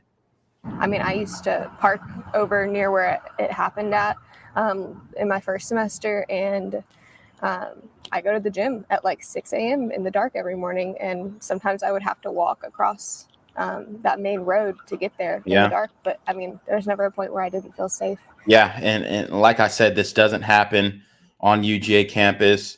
This isn't indicative, but depending on how many illegals that we have who have recently pulled up, especially the ones from Venezuela, We need to take a look into that. AU President Dr. Brooks Keel releasing a statement Friday morning saying we extend our deepest sympathies to the family of Laken Riley, a junior and Dean's List student who studied at our campus in Athens. This sudden loss of one of our own students is truly heartbreaking. And let me tell you something. These people have killed before. That's the most devious part of it all. We are importing known killers into this country. There was a Asian woman on the news. I think in one of my videos I showed you guys. She was on the news and she was saying that these guys are known. Like, I mean, it's obvious that they're gang lords. She said, gang lords. Tattoos on the face everywhere, body, gang tattoos. I mean, there's a type, guys. These people are monsters, animals. They were, ripping hearts out less than a century ago. I'm telling you right now, it's going to be a huge problem. Laughlin says she plans to take extra caution going forward. Always letting someone know like where you're going to be, and just sharing your location if you're comfortable with it. I think that is also very smart, but first and foremost, just going with someone is going to be my plan of action going forward for sure. And check it out. I know people are going to get into the comments and say, no, they were there.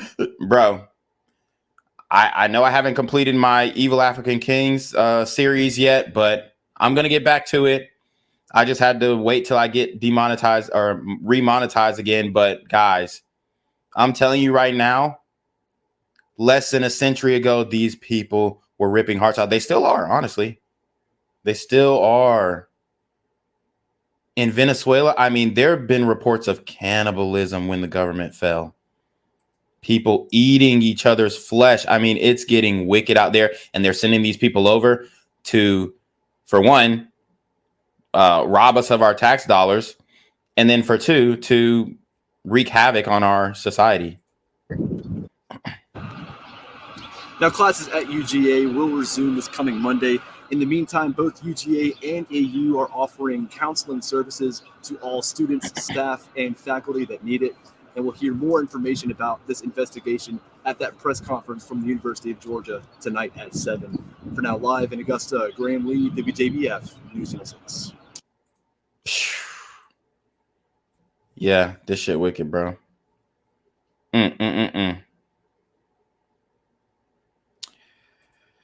All right. Let's see. Okay, let's get back into some news clips.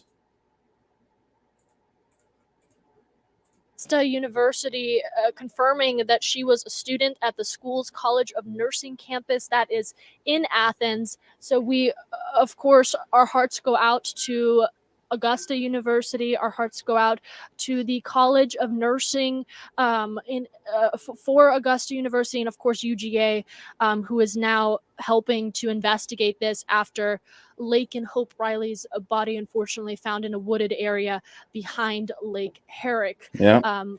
Just a tragic situation. And again, we're going to try to get you back out to our team in Athens. Atlanta News First anchor Rick Fulbaum joining us. Shout out to Cyrus Cherry with a $20 super trap. He says, if you have a chance, read the book, Healing the Shame That Binds You. I've been MIA for 5 months, dude, and I'm telling you, a lot of the behavior in the community can be linked to shame. Not an excuse, but it can be fixed. Hold on. Hello? Where we at? Oh, you want to know where I'm at? We outside! Yeah, no, I mean, I don't disagree with you. I think it can be fixed. I think it was fixed, in mass, honestly, at a point in this country, in memorable history, like just less than a decade ago, it was fixed. Honestly, literally, like if I show you guys the murder chart, which I've showed you guys before, within the last 20 years, it's not, I mean, this shit was a no-brainer, and we could have got it lower too. I believe we could have got it way lower. But The powers that be saw that and they didn't like that, and they weren't getting their numbers that they wanted. And now we all see that there are multiple factors where they're trying to get their numbers. I mean, we see the war in Ukraine and Russia. I mean, 500,000 Ukrainians killed, up to 100,000 Russians killed. I mean, guys, these are big boy numbers. These are people in mass wipeouts. We seen what happened with the pandemonium that was made in a lab, the Chinese virus, right? We see that. Mass wipeouts, knocked off a whole, generation of people. So much so they calling niggas COVID babies. Nigga, you a COVID baby. Nigga, your mama had you when you during COVID, and you a COVID baby. You know what I'm saying? I mean, it's crazy. Yes, now, Rick, I know we had some technical issues earlier. Can you hear me a little better now? I hear you, Maria, yes. I just want to talk to you more about this, being near this campus, being in Athens, talking with these community members and delivering this unfortunate and tragic coverage for us. What is the emotion in the air right now? There's a lot of sadness. There's a lot of fear, some anxiety. We've been talking to students who have walked by and who've been willing to talk to us. To be honest with you, the campus is a little quiet this morning. Certainly not the busy, bustling campus that most people familiar with UGA are accustomed to. I mean, we are right by the student center here that's over my shoulder. Sanford Stadium, the site of so many celebrations, athletic celebrations over the years, is right here to our right. And there really are not a lot of people here. Classes have been canceled because it's a Friday and because this tragedy unfolded early enough in the day yesterday. It's easy to imagine that a lot of people left campus yesterday, last night, and are gone. People that we spoke to, some of them who were still here, said that they were planning on going home for the weekend. Now, this is not to say that people are being critical of the university. We've heard from a number of students who have told us that they're very pleased with the response from the university, that they have professors who have long encouraged them to download the safety apps that are available to students here on campus that allows them to communicate with a campus police, that teachers and professors have told them about the resources that are available to students when it comes to their safety. That has been a constant message, not just in times of tragedy like now, but in general. And so we've heard from students that are just upset about what's happened and alarmed by what's happened. We spoke with a young woman who told us that this area, this wooded area near the lake in the southern part of campus where this victim's body was discovered, is a part of the campus that she has gone to many times. She said it's a very peaceful and tranquil place. She said now, in light of what's happened, she will not be going there anymore. And Rick, my understanding is that classes have been canceled through Monday, considering everything that has transpired. Just talk to me a little bit about what police have said, or if you've had a chance to speak with authorities. I mean, I'm sure that this for them is part of the job, but just as hard. Police have not spoken to the media since a news conference that they held last night. That was when they were discussing the very early stages of their investigation and promising that they would leave no stone unturned. The chief of police here for the university police force told us that he has enlisted the help of the GBI, the Georgia Bureau of Investigation, and also the police from the local county here, Athens-Clarke County, which is the county that Athens sits in. So this is a multi-agency operation, a multi-agency effort to try to track down the person responsible for this. They really are not really being very communicative with the media, which I've got to tell you from my experience as a journalist is not unusual. When there is an active investigation and a potential killer who is on the loose, authorities are more likely to spend time trying to track that person down as opposed to spend time briefing members of the media. But the police did come out last night. They told us what they were able to tell us, what they were comfortable telling us without jeopardizing their investigation. And we can only assume that that investigation is moving forward. We know that the Yeah, so shout out to Javiercito R with the $9.99 super trap. He says Joe Biden, aka the big guy, said vote for him so he can finish the job. Imagine what that looks like. Yikes. Hold on. Hello? Where we at? Oh, you want to know where I'm at? We outside! Yeah, I mean, that's a scary sight. I'm telling you right now,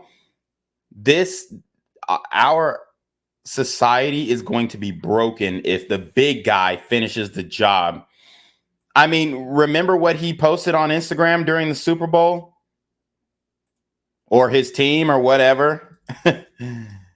I mean, this is some sick stuff. Okay? It's some sick stuff, man. Like honestly, it's hard to even put into words. But he really wants this thing back. He wants to run it back. And he wants to destroy this country. Right? I saw somebody earlier say, just like we drew it up. Yeah. Just like we drew it up. This was their plan all along, guys. And we fell for it. We fell for it. But we can't do it in 2024. We can't, guys. Remember this face. Remember this smirk. The condescending nature. Remember that commercial that he ran about the potato chip companies shorting you on the potato chips. Nah, you did that, bruh. Man, it's crazy. On 11 Alive News at 5, we continue to follow the latest out of Athens, where 22-year-old Laken Hope Riley has now been identified as the woman whose body was found on the University of Georgia's campus more than 24 hours ago. Police say a friend reported that the Augusta University nursing student went for a run yesterday morning, but never returned. Her body was later found near the intramural fields. Yeah, so tonight police are questioning a person of interest in Riley's death. We do have team coverage in Athens. 11 Alive's Bobeth Yates is breaking down the feeling in Athens right now, but we want to start things off with Molly Oak. She has new developments in this investigation. Molly?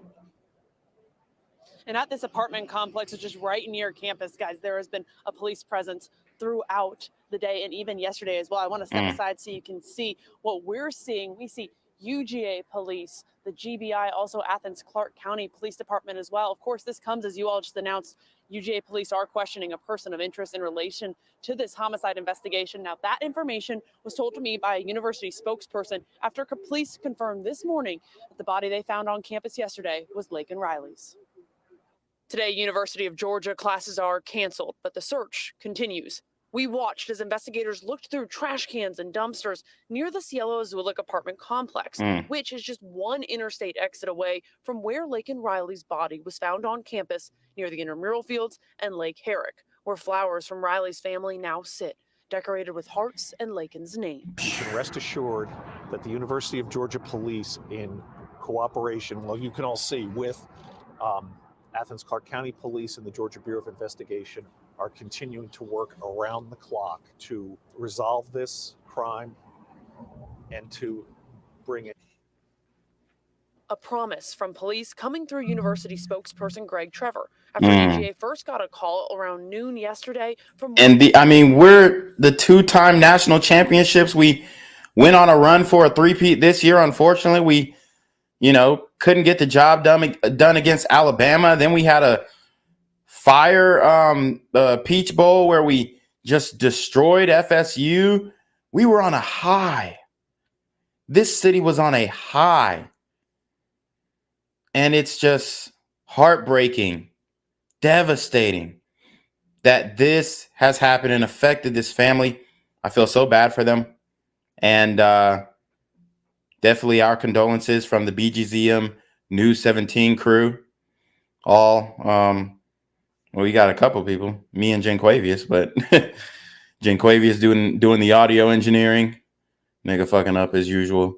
But anyways. One of Riley's friends saying she didn't come home after her morning run. When officers found her body about 30 minutes later, they say Riley had visible injuries and is now being investigated as a homicide. There has not been a homicide in the last 20 years here on campus. We watched last night as the search spanned from campus to this apartment complex, with police checking people's licenses as they were leaving the area on campus and checking around this complex, which turned into somewhat of a command center today. There is no higher priority at the University of Georgia than the safety and security of our campus community. I can assure people that the University of Georgia Police, in cooperation with Athens Clark County Police, the Georgia Bureau of Investigation and other law enforcement are providing whatever assistance is needed to solve this crime and to bring anyone.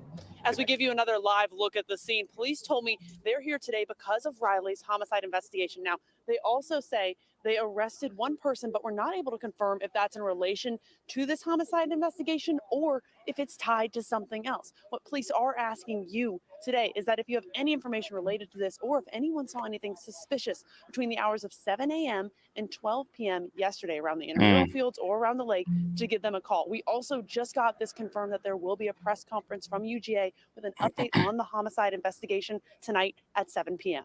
Back to you guys. Man. So let's go to Fox News. Officials in Georgia say they're now investigating a homicide after a woman's body was found on the University of Georgia campus. Yesterday, the victim, identified as 22-year-old Laken Hope Riley, a student at the nearby Augusta University College of Nursing, was found. Madison Scarpino is live in Athens, Georgia, with the latest. Madison. Kaylee, we are very close to where police found 22-year-old Laken Riley's body with visible injuries after she never returned home from a run. And this is a very popular jogging area at UGA. It really Riley's is. death has a lot of students very scared, as you can imagine. Police say that there has not been a homicide on campus in 20 years. And right now, still no arrest and no suspect. I know people who run these trails or like walk these trails all the time. In our ecology classes, we do ecology and biology lab. We come here over all the time. Yeah, I mean, and that's true. When I was taking ecology 1000, we would come to the lake and get samples from the lake and, you know, test the sediment, test the water, see the acidity, you know, check the pH. And I mean, these IM fields is going to be forever tainted now, right? Because of the actions of this super illegal burrito gremlin on Demon Time. For these labs. So it's just kind of like spooky and surreal, like this could actually happen to someone. The coroner here says that the cause of death is pending and the examination of Riley's body is happening today, but likely won't get results until Monday at the earliest, he says. Riley was a nursing student at Augusta University, as you mentioned, in Athens, and previously attended University of Georgia. UGA's police department got a call around noon yesterday from one of Riley's friends. The caller said Riley had gone on a run at the intramural fields and hadn't returned yet. About 30 minutes later, police found Riley's body in a wooded area near a lake, and the university is asking students to walk in groups and be aware of their surroundings during this really terrifying time for the community. And both UGA and the Augusta Nursing Athens locations is canceling classes until Monday, and they also have counselors available for students who need it. Kaylee. Terrifying and tragic. Madison, thank you. Wow, man. I mean, it's deep, and it's getting worse. It's getting worse, y'all. So let's keep going. For more on how students are reacting to this heartbreaking and frightening story, we're joined now by a University of Georgia junior, Mary Dotis. Mary, thank you for being here. What has been the reaction to this on campus amongst the students? Students are just heartbroken right now. We all received news Thursday through email, and a lot of us were in class on campus when we received news that there had been a homicide on campus. And it's been hard. Campus has been eerie and empty. And we've all been very scared and staying together. And we're all just sending love and thinking of Laken. And Mary, the area where this sort of happened, this running path, I understand near the intramural field. I'm in full disclosure familiar with the campus, having had a daughter graduate there last year. But this is a pretty central part. Talk to me, if you will, about kind of where this And is. that's something real too. Like, there's so many people in Georgia. I mean, if you're in Georgia, UGA is the epicenter of everything, man. There's so much UGA paraphernalia and just the culture and football and basketball, even other sports, volleyball, gymnastics. I mean, we have so much to offer, so many wonderful alumni, so many roots that go out and do great things into the world. Actually, Tyree's baby mama from hell, she got a YouTube channel. She actually graduated from UGA. So that's, pretty crazy as well. But, we just have so many people. Oh, dude from Power, Amari Hart. No, that's Amari. What is his name? Dude from Power. Anyways, he graduated from UGA. I mean, it's just so much history here, and it's sad that this has happened. It's crazy. Happened. So the Lake Herrick is a recreational and student-used lake, and it has a trail going around it through the Oconee Forest Park.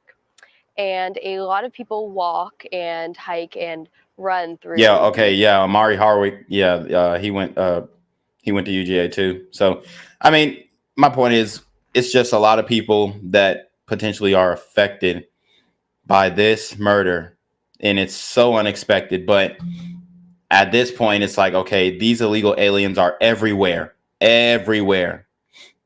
They're everywhere. And soon they're going to become elected officials.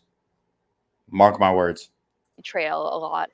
And it's very common for girls to go alone. I have friends who run there weekly, almost daily. And so it's not uncommon to go alone, but it's usually safe during the daytime, or that's what we usually assume. And so this has just been very jarring for many of us. And it's safe all the time, even at night. Like, dude, I would go there, night runs. Anybody I saw, hey, how you doing? Hey, how you doing? Boom, boom, bap. Like, we had lights on our heads.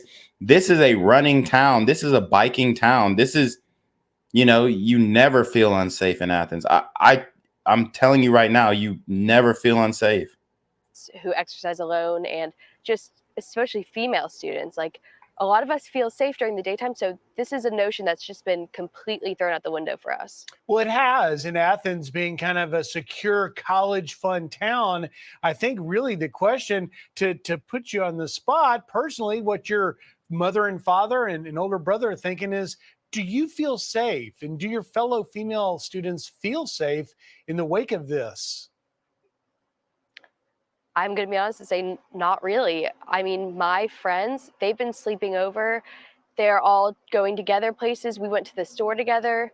We're just trying to maintain, I guess, the buddy system now, because we thought it was safe during daytime, but I don't feel safe. My mom has ordered me self-defense tools. I mean, I thought I was safe because this is a fairly small college town, but yeah, and you can carry. There was even a bill passed that you could carry on campus too, honestly, concealed. So look, man, you got to do whatever you can do to protect yourself.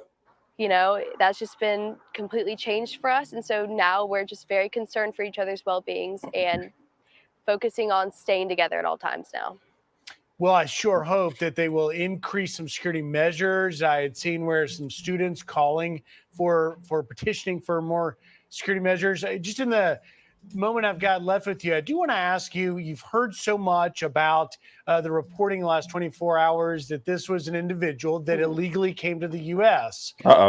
Through Texas and was. So this is the question that the mainstream liberal leftist media, 11 Alive, ABC, MSNBC, this is the question that nobody has asked. Now let's see how she answers. Released is that, are students there aware of that? Are they talking at all about the fact that he might not have been there had it been a different immigration situation?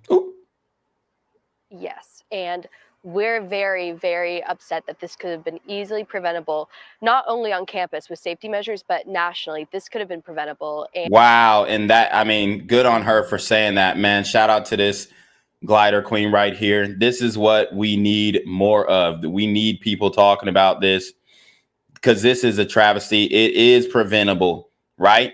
When the sister spoke about understanding, I can't begin to understand why this happened, how this happened, boom, boom, bap. We can understand why, because our understanding is what is happening at the border every single day. There are 10,000 people coming. At first, it was 10,000 a month. Now, I think by the time Biden's done, it's going to be 10,000 a day. Shout out to N Nunez, okay, for the $25 Cash App. Okay.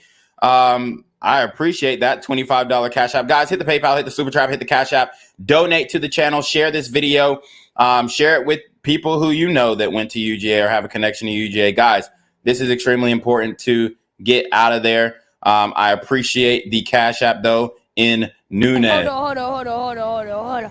Hello? Where we at? Oh, you want to know where I'm at? We outside! And the fact that people like Laken, nursing students who are going to go out and save lives, had to have their lives taken from them, that is just so sad that we had to prove that this is a national safety issue through people like her. Mary Dodes Jr. at University of Georgia, thanks for speaking out. Like, we need a strict law named after all of these victims because she's not the only one. But today we're focusing on her, but we need a strict law about all these super illegal burrito gremlins on Demon Time. Shout out to Boy Cochino with the $5 super trap. He says, B to the G to the Z, doing what it takes to keep us free. Hold on. Hello? Where we at? Oh, you want to know where I'm at? We outside! Okay, I'm digging the bars there. I'm digging the bars. Out and my heart goes out to you and all of the students there. Stay safe. The buddy system is going to be a good one. I sound like a father now, but I want you to, make sure where you go is safe and get back to us if you have any updates on any and get the strap security measures or details of what's happening there. Mary, thank you. Thank you, Griff. I went on Brian Kill. Yeah, she was tough, definitely. So let's keep going through, taken into custody at apartments. Okay, yeah, so they got 3 in custody, or had 3 in custody. Obviously, I'm reporting on this afterwards, but I just want you guys to see the progress of how this happened and whatnot. It has been an extremely difficult time for students. And literally, this is the MLC and the Tate Center. I mean, this is the center of the campus. This is the core of campus, and where that murder happened is like a couple minutes down the street, less than, without traffic. And staff across 2 college campuses in Athens. I'm Rick Fulbaum along with Lana Harris, and right now at noon, shockwaves and canceled classes at the University of Georgia and at Augusta University in Athens after the discovery of an Augusta nursing student killed on the campus of UGA. Now, just this morning, this is breaking news. The victim has been identified as Laken Hope Riley. She was 22 years old and had previously been a student at UGA. Now, there are a lot of concerned families from 2 schools now looking for some answers here, as whoever killed this student on this campus is still out there, and police haven't released a motive as to why this student was attacked. Yeah. I was thinking, this happened on my campus. That could have been me. We have team coverage in Athens right now at noon, a very active police scene just south of the university's campus and the place where that woman was found dead. Atlanta News First Rebecca Schramm is the only reporter at that scene right now. And Rebecca, do we know if this is connected? We don't know for sure, Rick, but I want to show you what we're seeing here. I'm on South Millage Avenue, and first of all, look at that. You're seeing the mobile command center. This is an apartment complex called Argo Apartments, and look at the police presence. This is exclusive. We're the only news crew out here during this noon hour. First things first, you saw that mobile command center that belongs to the Athens Clarke County Police Department. Now look over here.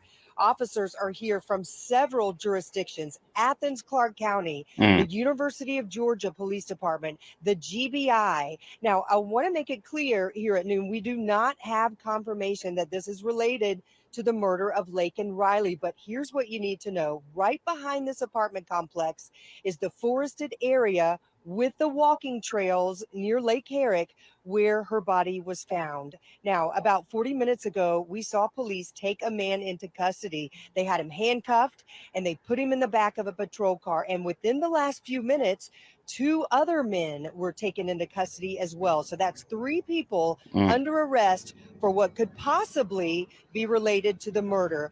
Now I want to give you some background on Laken Riley. She was 22 years old.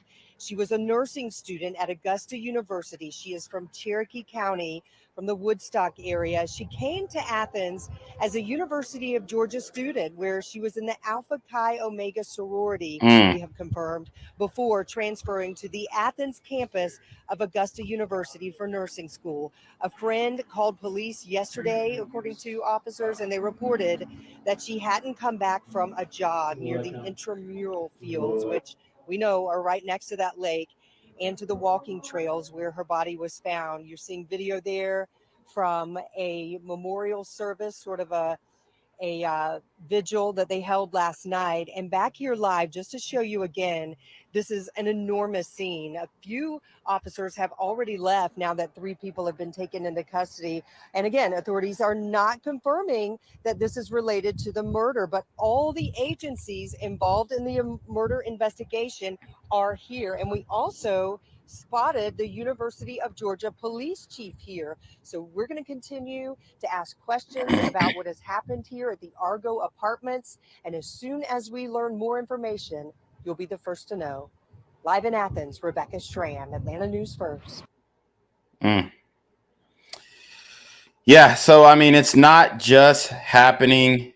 It's not just happening in on the border. It's everywhere, guys.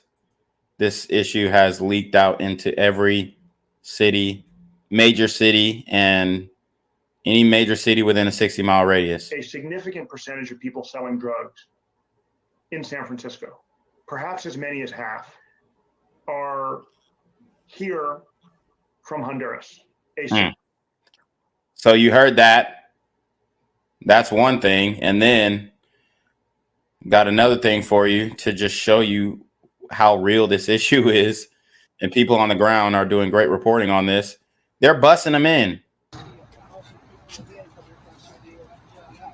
Look at this shit.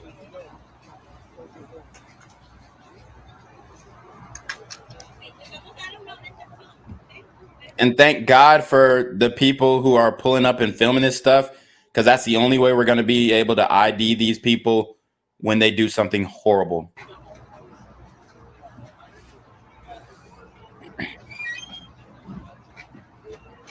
Where are the women? Where are the children? They're busting in an army of, I mean, it's crazy. You got some illegal African immigrants in there. You got some fucking, I mean, what the hell's going on? God damn, it's like the bus never empties out. They filled up every seat in the bus. Isn't that a fire hazard?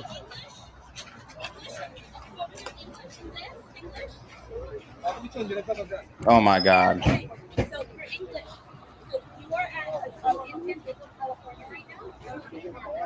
And then these hoes helping them out. You are in San Diego, California right now?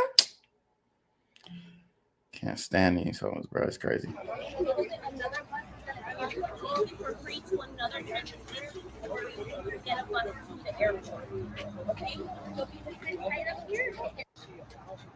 And that is crazy.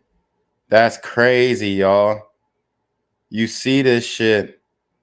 They're busting them in. They're busting them in, bro. It's wild. I mean, I've never seen anything like this. And they're trying to get as many as they can in right now so that Trump just, I mean, the job is going to be so big. It's going to be so big and almost impossible to take care of. Right? It's crazy, man. It's crazy. We got to address it. We have to address this issue. Okay?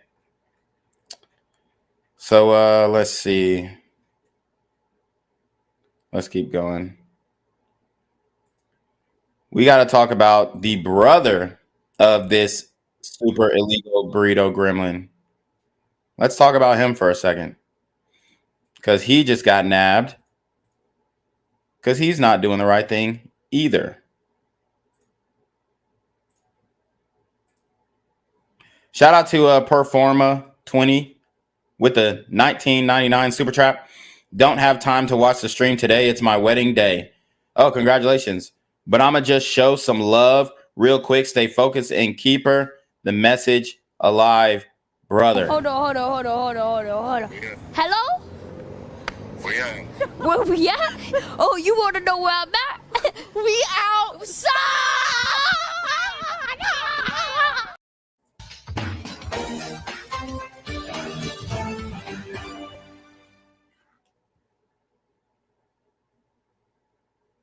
Oh, I guess there ain't no commentary on this one. What the hell? All right, so this is the suspect. And apparently, okay, so they're just showing. Let's see. Denied bond. Lived in Athens, not a U.S. citizen. Okay, they're not telling us about the brother. So I guess this article.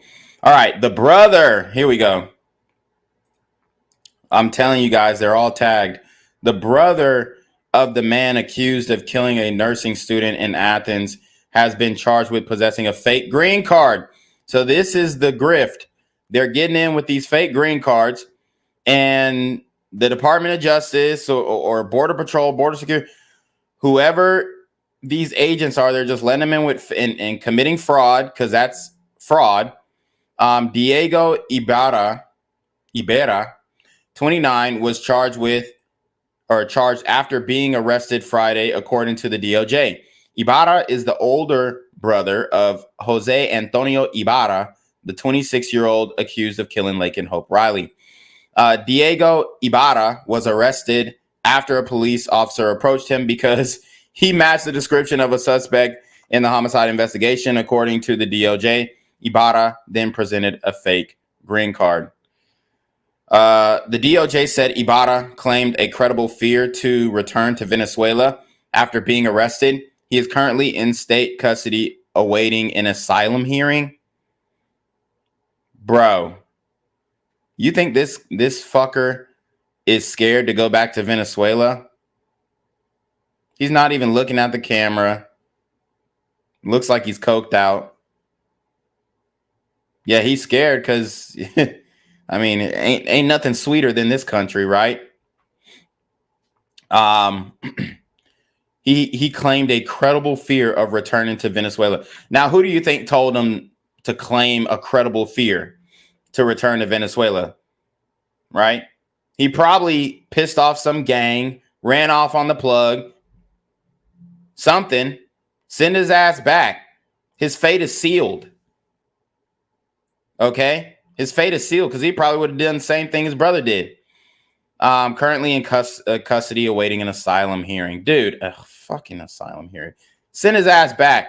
According to the DOJ, Ibarra had been arrested 3 previous times. Oh, wow.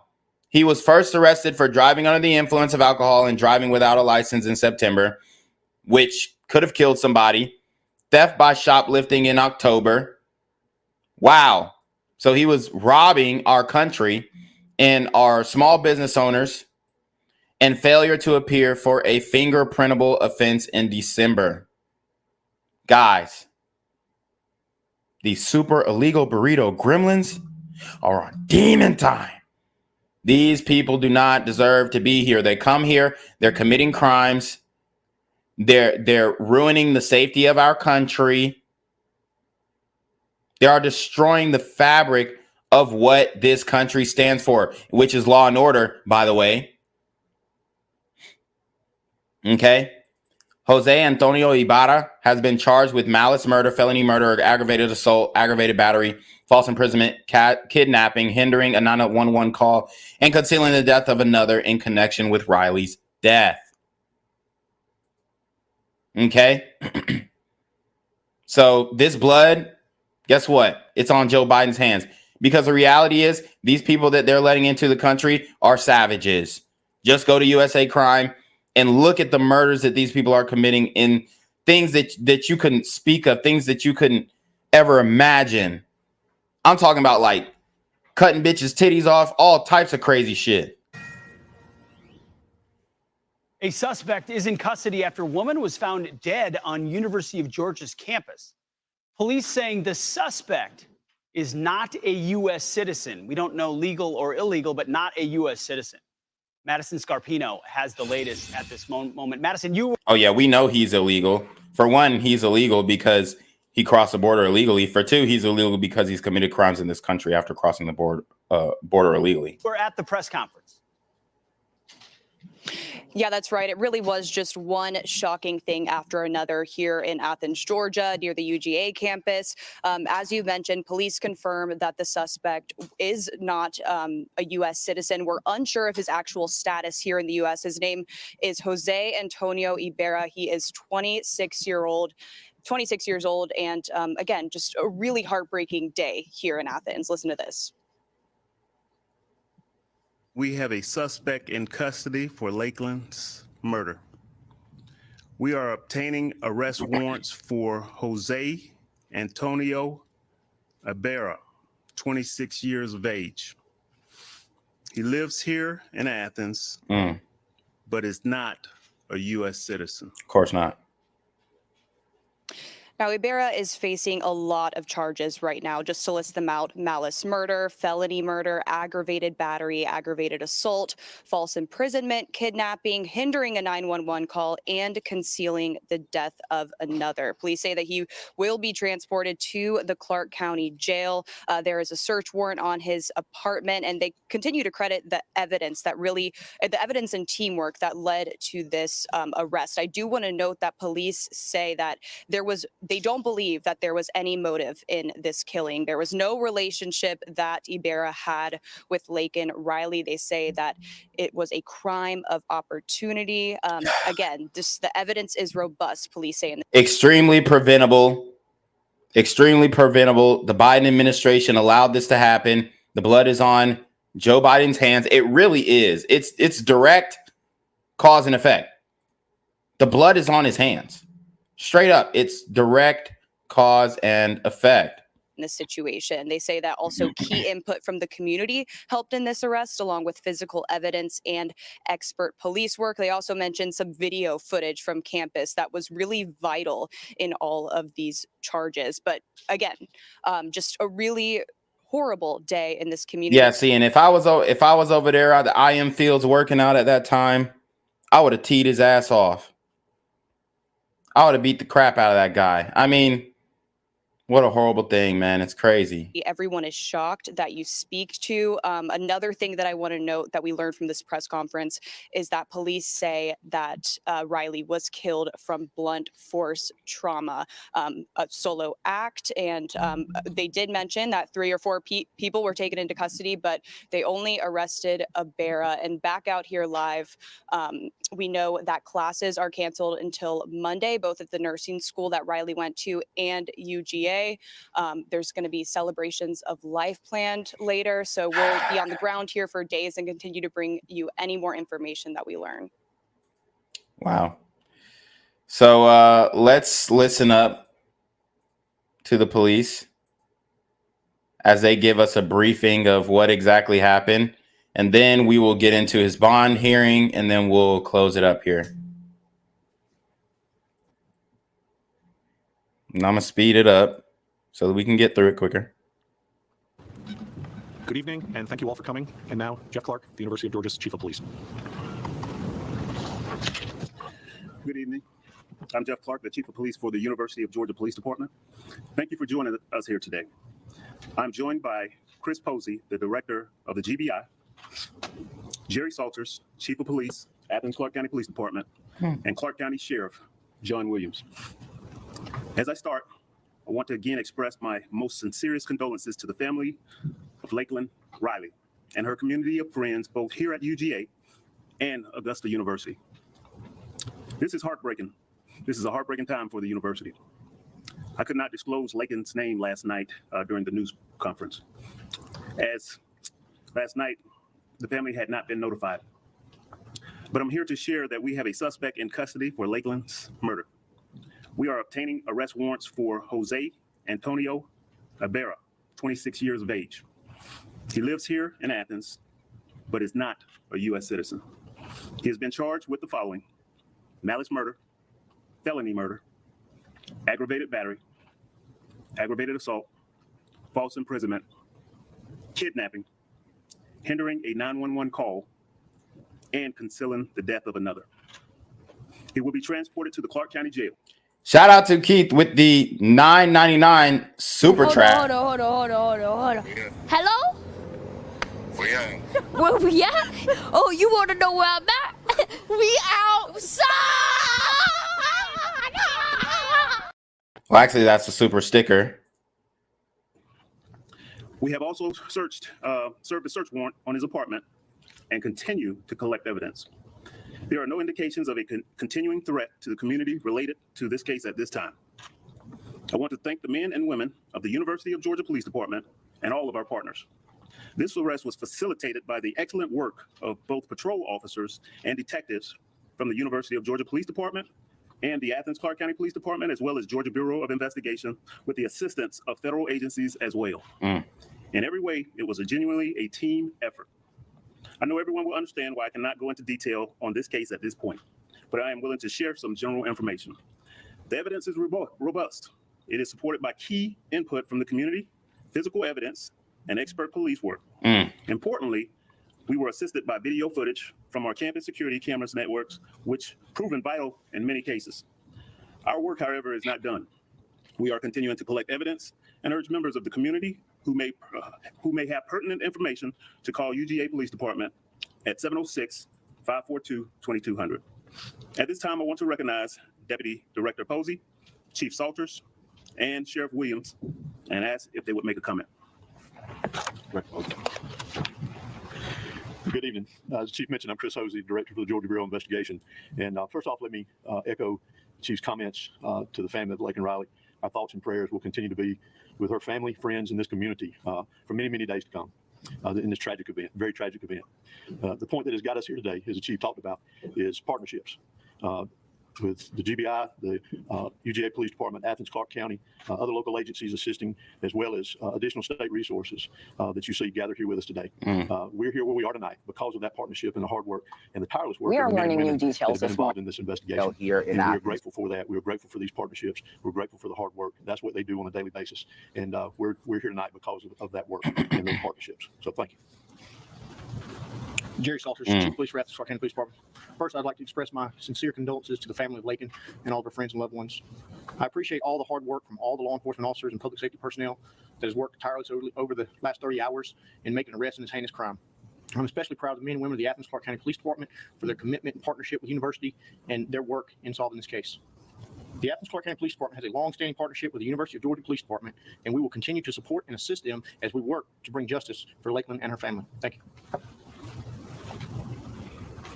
I'm John Q. Williams, Sheriff here in Clark County. Again, express sincere condolences. And I just want to reiterate also, as my esteemed colleagues have, this is truly a situation where teamwork was paramount. Whenever someone is victimized in Clark County, we have a lot of resources that can pull together and get results like this. So I want to thank all of the public safety and law enforcement professionals that we have operating in and around this county for doing a great job. The results were timely, and I'm thankful to work with all of these fine people that you see in front of you today. At this time, I will take a few questions. Can you spell the suspect's name, sir? Spelling Jose, Jose, Antonio, Antonio, Ibarra, Ibarra.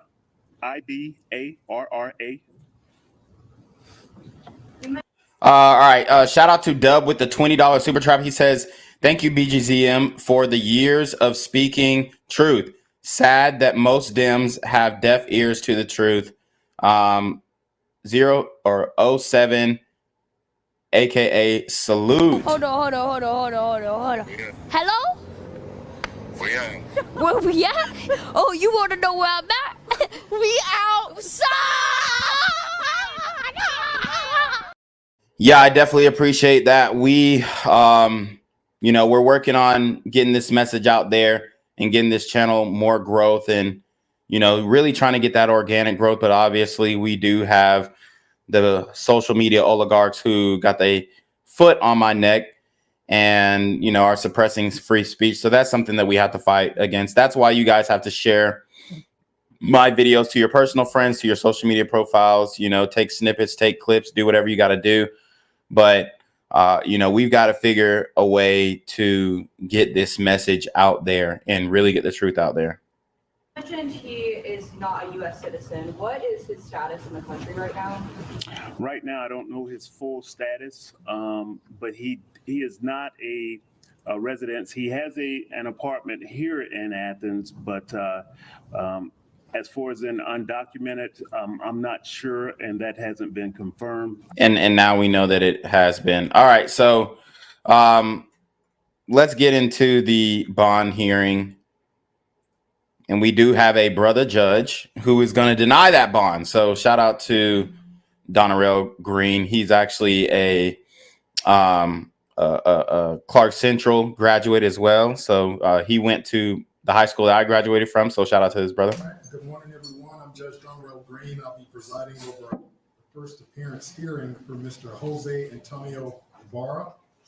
Present representing Mr. Ibarra is John Donnelly, Western Circuit Public Defender Director, and his defense is being paid for by taxpayer dollars, which, you know, fair trial and all that kind of stuff. But it is kind of wicked if you think about it, that potentially your taxpayer dollars could be going to the defense of this monster.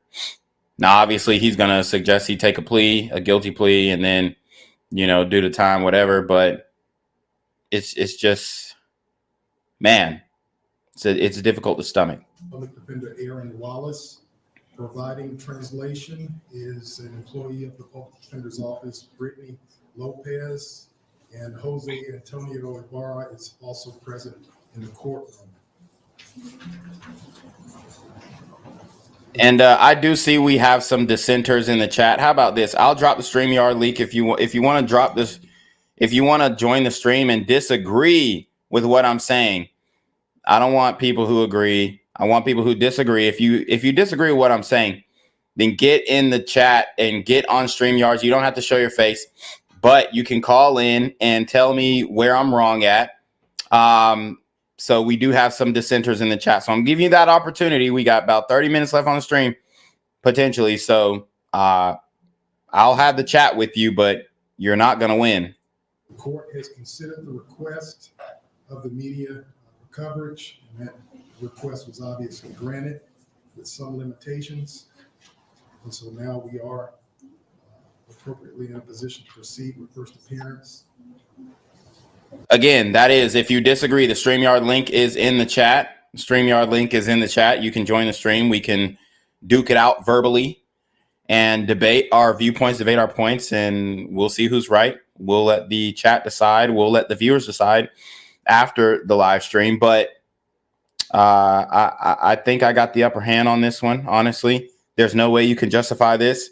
And if you are trying to justify this, then you're just a sick person yourself. And so Mr. Ibarra has been charged with malice murder, felony murder, aggravated battery, aggravated assault, false imprisonment, kidnapping, obstructing an emergency call, and concealing the death of another person. Have you had an opportunity to explain these charges to your client, Mr. Dunn? Yes. All right. Any questions about the charges? No, sir. All right. This court is not authorized under Georgia law to set bond in light of these charges. However, Mr. Ibarra will have an opportunity to petition for bond before a Superior Court judge at a later date.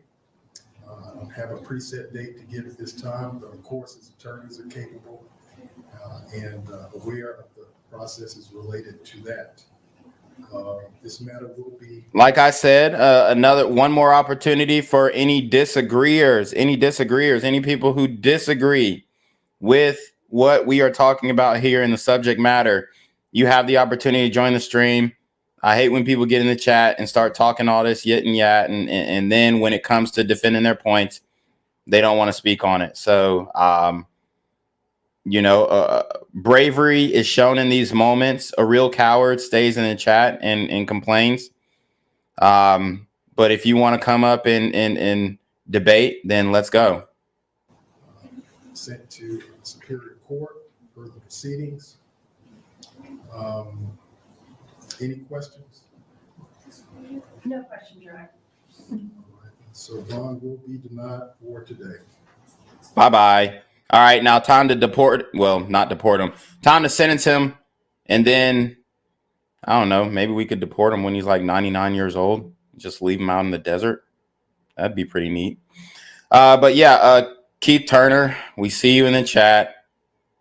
Come on, guy. I mean, I didn't want to bring you to the front of the congregation. I wanted to give you the opportunity. But he says, me calling in ain't going to do no good. You have your beliefs and I have mine. End of story on that one. But you haven't expressed any of your beliefs. You're just saying, oh, we're stupid. We're brainwashed. Stupid about what? Acknowledging that a young woman was killed by an super illegal burrito gremlin on demon time. We're acknowledging that and saying that if the border wasn't wide open, then this wouldn't happen. I'm trying to figure out where the stupidity is, because ain't nobody over here on this channel stupid. Ain't nobody in the chat stupid.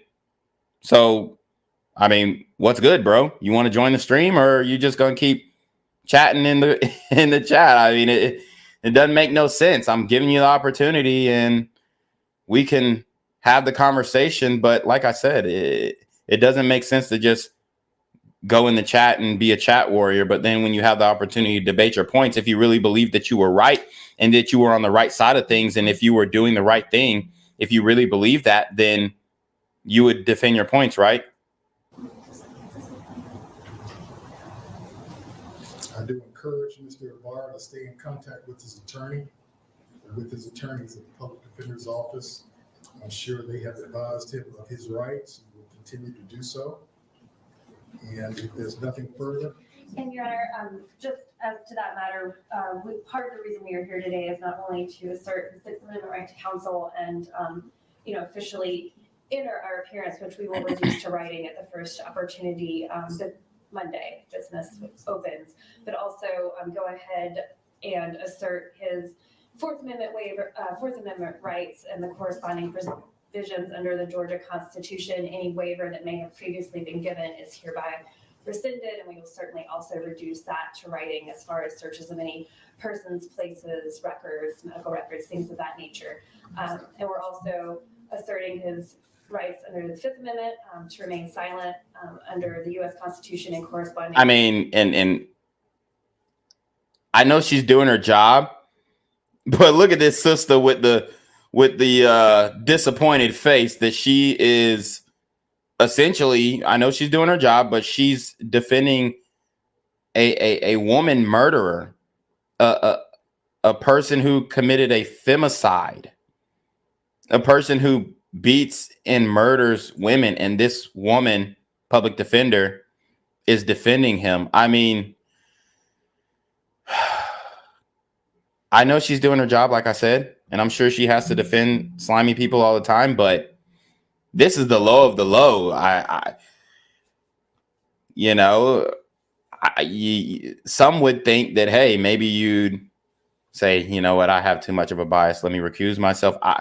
And I'm not saying she shouldn't take the case, but I just wonder what's going on through her head, how she feels, or if it's just another day at work. I mean, this has got to be a tough position that she's in to defend this woman murderer.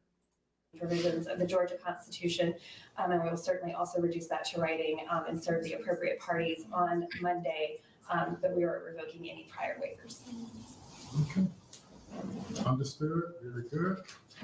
And so one is denied, and there's a copy of the court's order for both the sheriff's office as well as the. And if there's nothing further, let's conclude this matter. Boom. So there you have it. Very sad story. Very sad story. This is something that shocked the UGA community, all alumni, all current students, all graduates that will be graduating this summer. It's heartbreaking that that you're going to graduate with one less person in your class because of a brutal murder done by this super illegal burrito gremlin on demon time. It's absolutely disgraceful. And this was enabled by President Biden. I just want to play a few more news clips about how people are feeling, on campus and what the tone really is. But yeah, this is a sad, sad moment for all the dogs out there. It really is.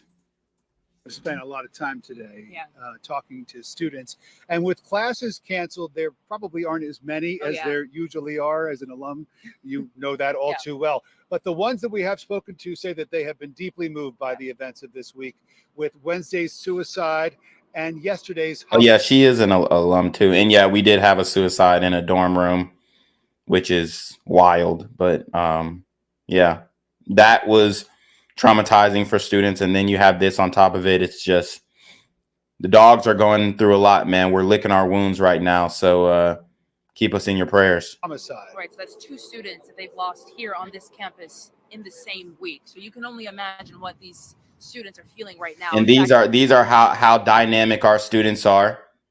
You need someone to listen, someone to pray for you.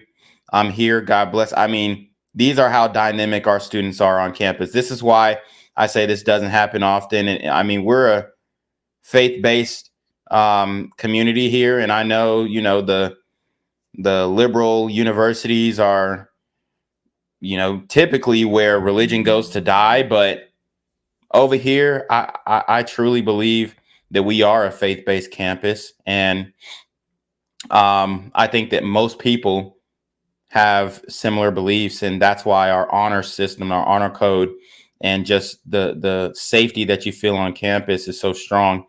And it has been affected. It has been affected by this situation for sure. But we know that this wouldn't be happening if Biden didn't open up the border and say anything goes. We talked to a freshman from Atlanta who was, look at that, holding a sign offering hugs and prayers to anybody who needed it. He told us he's actually very familiar with the wooded area where this young woman's body was found. Yeah. I frequent those trails, just hiking, running, and the fact that something so atrocious happened so close to home, like it hits different. Like there's not a single person at this school unaffected. Like. And we met 2 other freshmen, young ladies from Laken and Savannah, and I asked them if they heard from their parents, which as a dad I should have known was a pretty silly question. Of course they heard from their parents. I heard just about immediately after everything happened. Yeah. So What did your parents say? they were just nervous. They wanted to make sure that I was aware of everything going on and that I was being safe, pretty much. And they sent me the UGA Safe app for me to download. So yeah, I think it's definitely more nerve-wracking for. Yeah, guys. So if you want your chat read, you have to super trap. I don't just go around reading free chats. Otherwise, I'll be here all day. So The parents that aren't here, because all their babies are here and they can't do anything about it. Exactly. Another parent we heard from said, hey, does my kid need a transfer? Yeah. They're scared. So we also have another statement from Augusta University. This is a new statement that they put out after Riley's identity was revealed. And it says in part, and I'm quoting here, we extend our deepest sympathies to the family of Laken Riley, a junior and Dean's List student who studied at our campus in Athens. This sudden loss of one of our students is truly heartbreaking. Oh, yeah. And we just got reports 6 minutes ago that Donald Trump has defeated Nikki Haley in the South Carolina GOP primary, continuing his seemingly unstoppable run toward the nomination. That's a W That's a W, okay? So, you know, if there is one silver lining, and there was an illegal who murdered somebody in South Carolina too, a couple months ago, I believe. But if there's a silver lining, then that is it right there. And also, as you can imagine, this community is left very uneasy. And the news comes after, as we mentioned, the death of another student on campus Wednesday. Yeah, he was a freshman who actually went to Mirror School in Atlanta. He was found dead in one of the dorms here on campus, and it was an apparent suicide. The two deaths are not related, and the university actually released a statement saying, in part, our student body is grieving the sudden death of one of our students in Brumby Hall Wednesday night. And as we continue to mourn that tragic loss of life, Thursday's devastating news will uniquely test the resolve of our campus community. Now, right now, the university is making sure every student knows that they are safe when they're here on campus. And you're looking at the UGA safety app, which lets you chat with UGA police. You can share your location with a friend as you're walking. You can report a tip if you see something suspicious. And you can always call 911 or the Athens-Clarke County non-emergency line. This app has been available, but one student I spoke with says that only now has she finally downloaded it to her phone. I downloaded the UGA Safe app, which is not something that I had because I didn't think I would need it, but the fact that they have it is really helpful. I'm also going to be traveling in groups a lot more often because I'm Miss Independent. I like to be alone a lot, but after what's happened, I'm definitely going to be traveling in groups a lot more. Look, there hasn't been a situation like this on this campus in 20 years. So you can imagine how lost these students might feel. And there are a lot of resources for them if they need somebody to talk to. The UGA Health Center is still open right now. They will stay open until 5 o'clock this evening. And you can also call the numbers you see there on your screen. Wow. So I do want to show you guys, unfortunately, what's going on in the community and how some people, not all, but some people in the community are responding to this. And this is a horrible tweet that we saw today about this case. So the tweet goes by Eric Metheny. He says, George Floyd got 4 televised funerals in 70 days of riots. What does Laken Riley get? And this sister named Jada Zay goes, absolutely nothing. Why would we riot for a white bitch? So this is just the sentiment of how the community is reacting to this. And it's absolutely horrific. Okay. Because we talk about protect black women. And that's what I seek to do on this channel by exposing the domestic violence in the black community, which I do on a daily basis. And then we have disgusting, cold-hearted comments from these black women online. Okay. So let's actually go to her page. I mean, it's crazy. And you would think there would be some type of solidarity from women. But she goes, OMG, I made it to white Twitter. Yay. I literally still don't give a damn about that white bitch, though. So, like, what now? More comments and tweets, question mark? What a piece of shit. What a piece of shit. So this is the woman who is just being blatantly disrespectful to someone who lost their life to a super illegal burrito gremlin on demon time. Guys, the community is cooked. If the community is cooked was in one tweet, y'all. And I was going to go to her Instagram, but she took off all her pictures because she's getting flamed online. Rightfully so. She's getting flamed online, rightfully so. But this woman, I mean, this is how they're reacting to the death of a fellow woman, by the way. You know, I'm going through some more of her tweets, you know, just trying to see if she was getting any more disrespectful than she already did. But I'm telling you right now that these women are wicked, man, and they want us to cuff this. That is the sentiment in the community. I mean, it's ridiculous, bro. It's ridiculous. So I do want to say she doesn't speak for the whole community, but that's the vibe they're giving, man. It really is. Just can't have any empathy for humanity at this point. Can't see the issue, can't see past your own self. Just like Keith Turner, who was in the chat earlier and who had to leave because he was a coward and scared to face the realities of these super illegal burrito gremlins on Demon Time. So the final clip that I have is just a video on how you can support the family. But yeah, I just wanted to point out that we see that blatant and distasteful, because, you know, I'm all for a good racist joke, but being blatantly distasteful and disrespectful in that way is how a lot of these sisters are moving nowadays. Just outward, point blank racism towards somebody you don't know, right? Somebody that could have been your sister, that could have been your family member. These are how these women are moving nowadays in the community.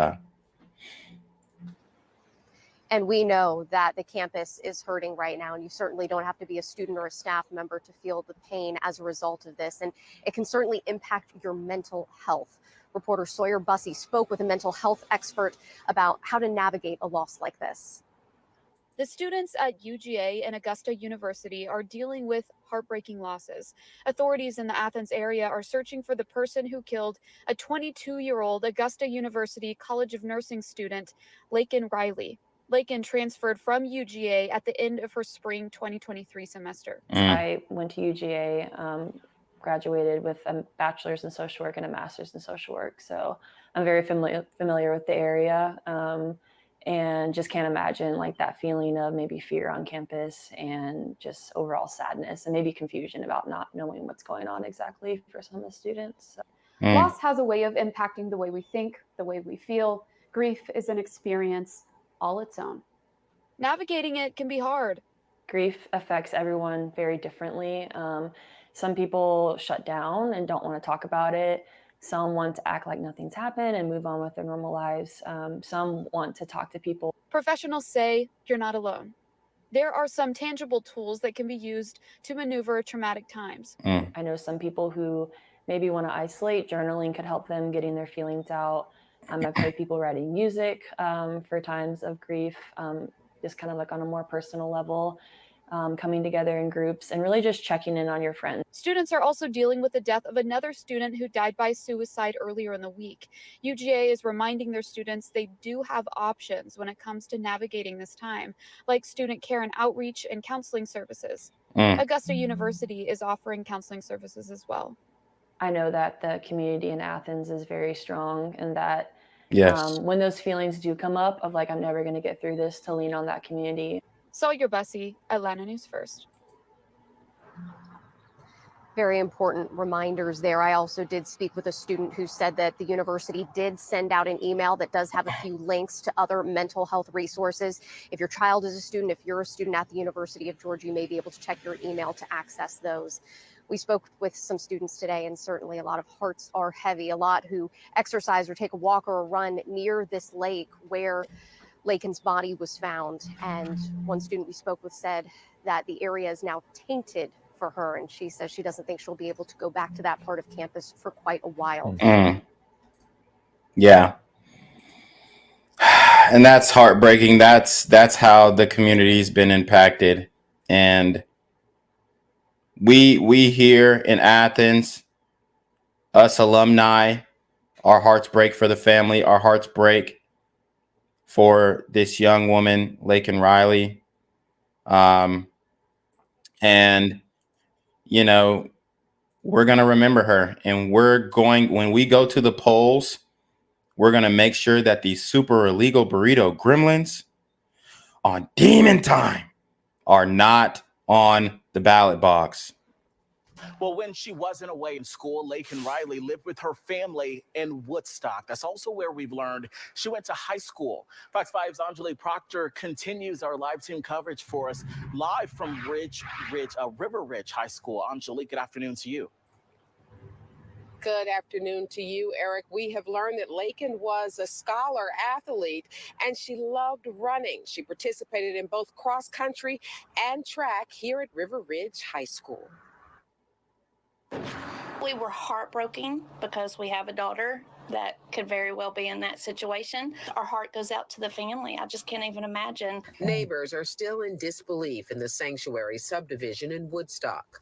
Neighbor and mom Jill Harville says the death really hit home for her family. Her daughter works in Athens and contacted her about Laken Riley's death Thursday. Think of the young ladies that you know there, and it makes me worried. I mean, I grew up, my mom always said you do everything in numbers, you never do anything by yourself. So, and that's what I've taught my daughter. I'm just heartbroken for the family. I can't even imagine what they're going through. Yeah. Laken was a 2020 graduate of River Ridge High School, where she ran cross country and track. The Cherokee County Superintendent released a statement that says, in part, our community and our world lost a shining light. An outstanding scholar athlete, Laken inspired classmates and teachers with her love of learning and her kindness to all. Back in the neighborhood, Mrs. Harville is a UGA fan who has spent lots of weekends in Athens. I do know from going to football games and all that, there's a lot going on in Athens that isn't good. You just never know. You have to leave it in God's hands. He loves them more than we do. We won't ever understand why things like this happen, but he has a plan, he has a purpose. And they've just got to cling to that. Yeah, and hopefully that plan and purpose is to wake people up so that they don't allow Biden to completely destroy the sovereignty of this country by letting in millions of illegal aliens through the southern border and other border checkpoints. And the school district was closed today for a winter break, but we are told they will provide counselors when they reopen. Reporting live in Cherokee County, Angelique Proctor, Fox 5 News. All right, guys. So that was pretty much the stream.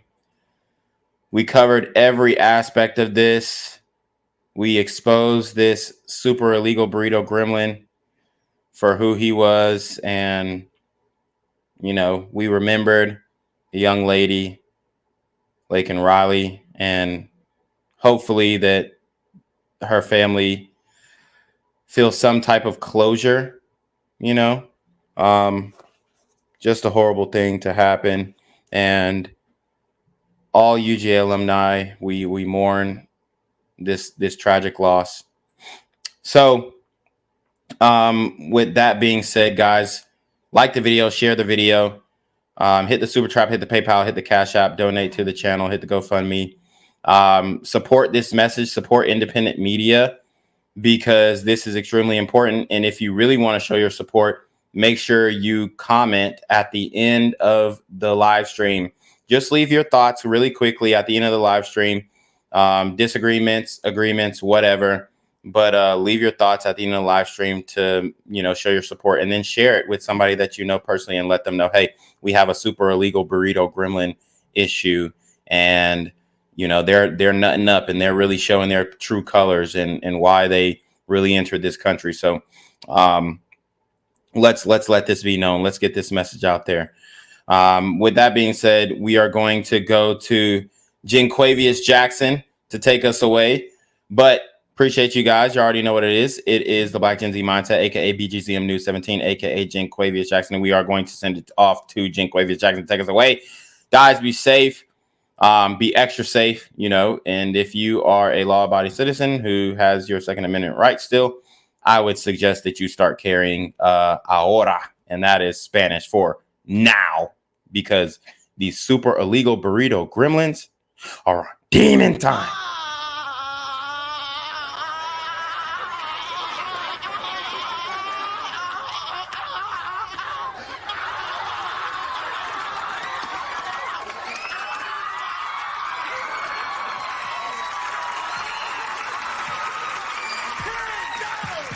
What's good, Shadow Realm? It's your boy Jinquavius Jackson, and y'all already know I'm demonetized and shadow banned in this bitch. So if you want to contribute, go to the Cash App, the PayPal, the GoFundMe, or join the Patreon. Also, don't forget to visit the merch store for all your favorite BGZM News 17 gear, including our exclusive Trump is a Blood t-shirt. Go fast before they sell out. They are already flying off the shelves, no cap. And remember, these super gremlins are on demon time. I'm here on the corner of MLK and Medgar Evers, and it's a very tranquil scene compared to just a couple hours ago where a drive-by shooting just took place.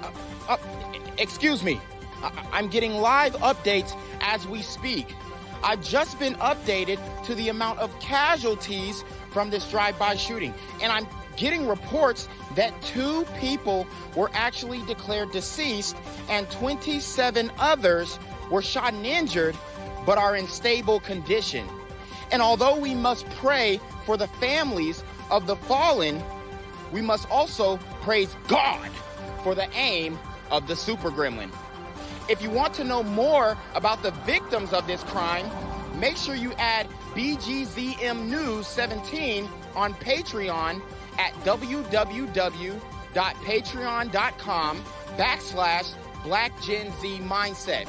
Also, don't forget to like the video, share the video, subscribe to the YouTube channel, and comment on the video to continue the discussion on how we can find solutions to all this gun violence in the streets. For more hard-hitting news coverage from the community, by the community, I'm Jinquavius Jackson, here live, reporting from Atlanta, Georgia, BGZM News 17. And cut. All right, dogs. Let's get the out of here before these niggas come back. Whoa. Yo! Whoa. Ain't that nigga J? Nah, that ain't me. That ain't me. He just went live That with ain't that me. funky ass suit on. That's that nigga. That's not me. Hey, get that nigga. Jinquavius Jackson, here live, reporting from Atlanta, Georgia. Pray for me. Gang violence and other kind of violence.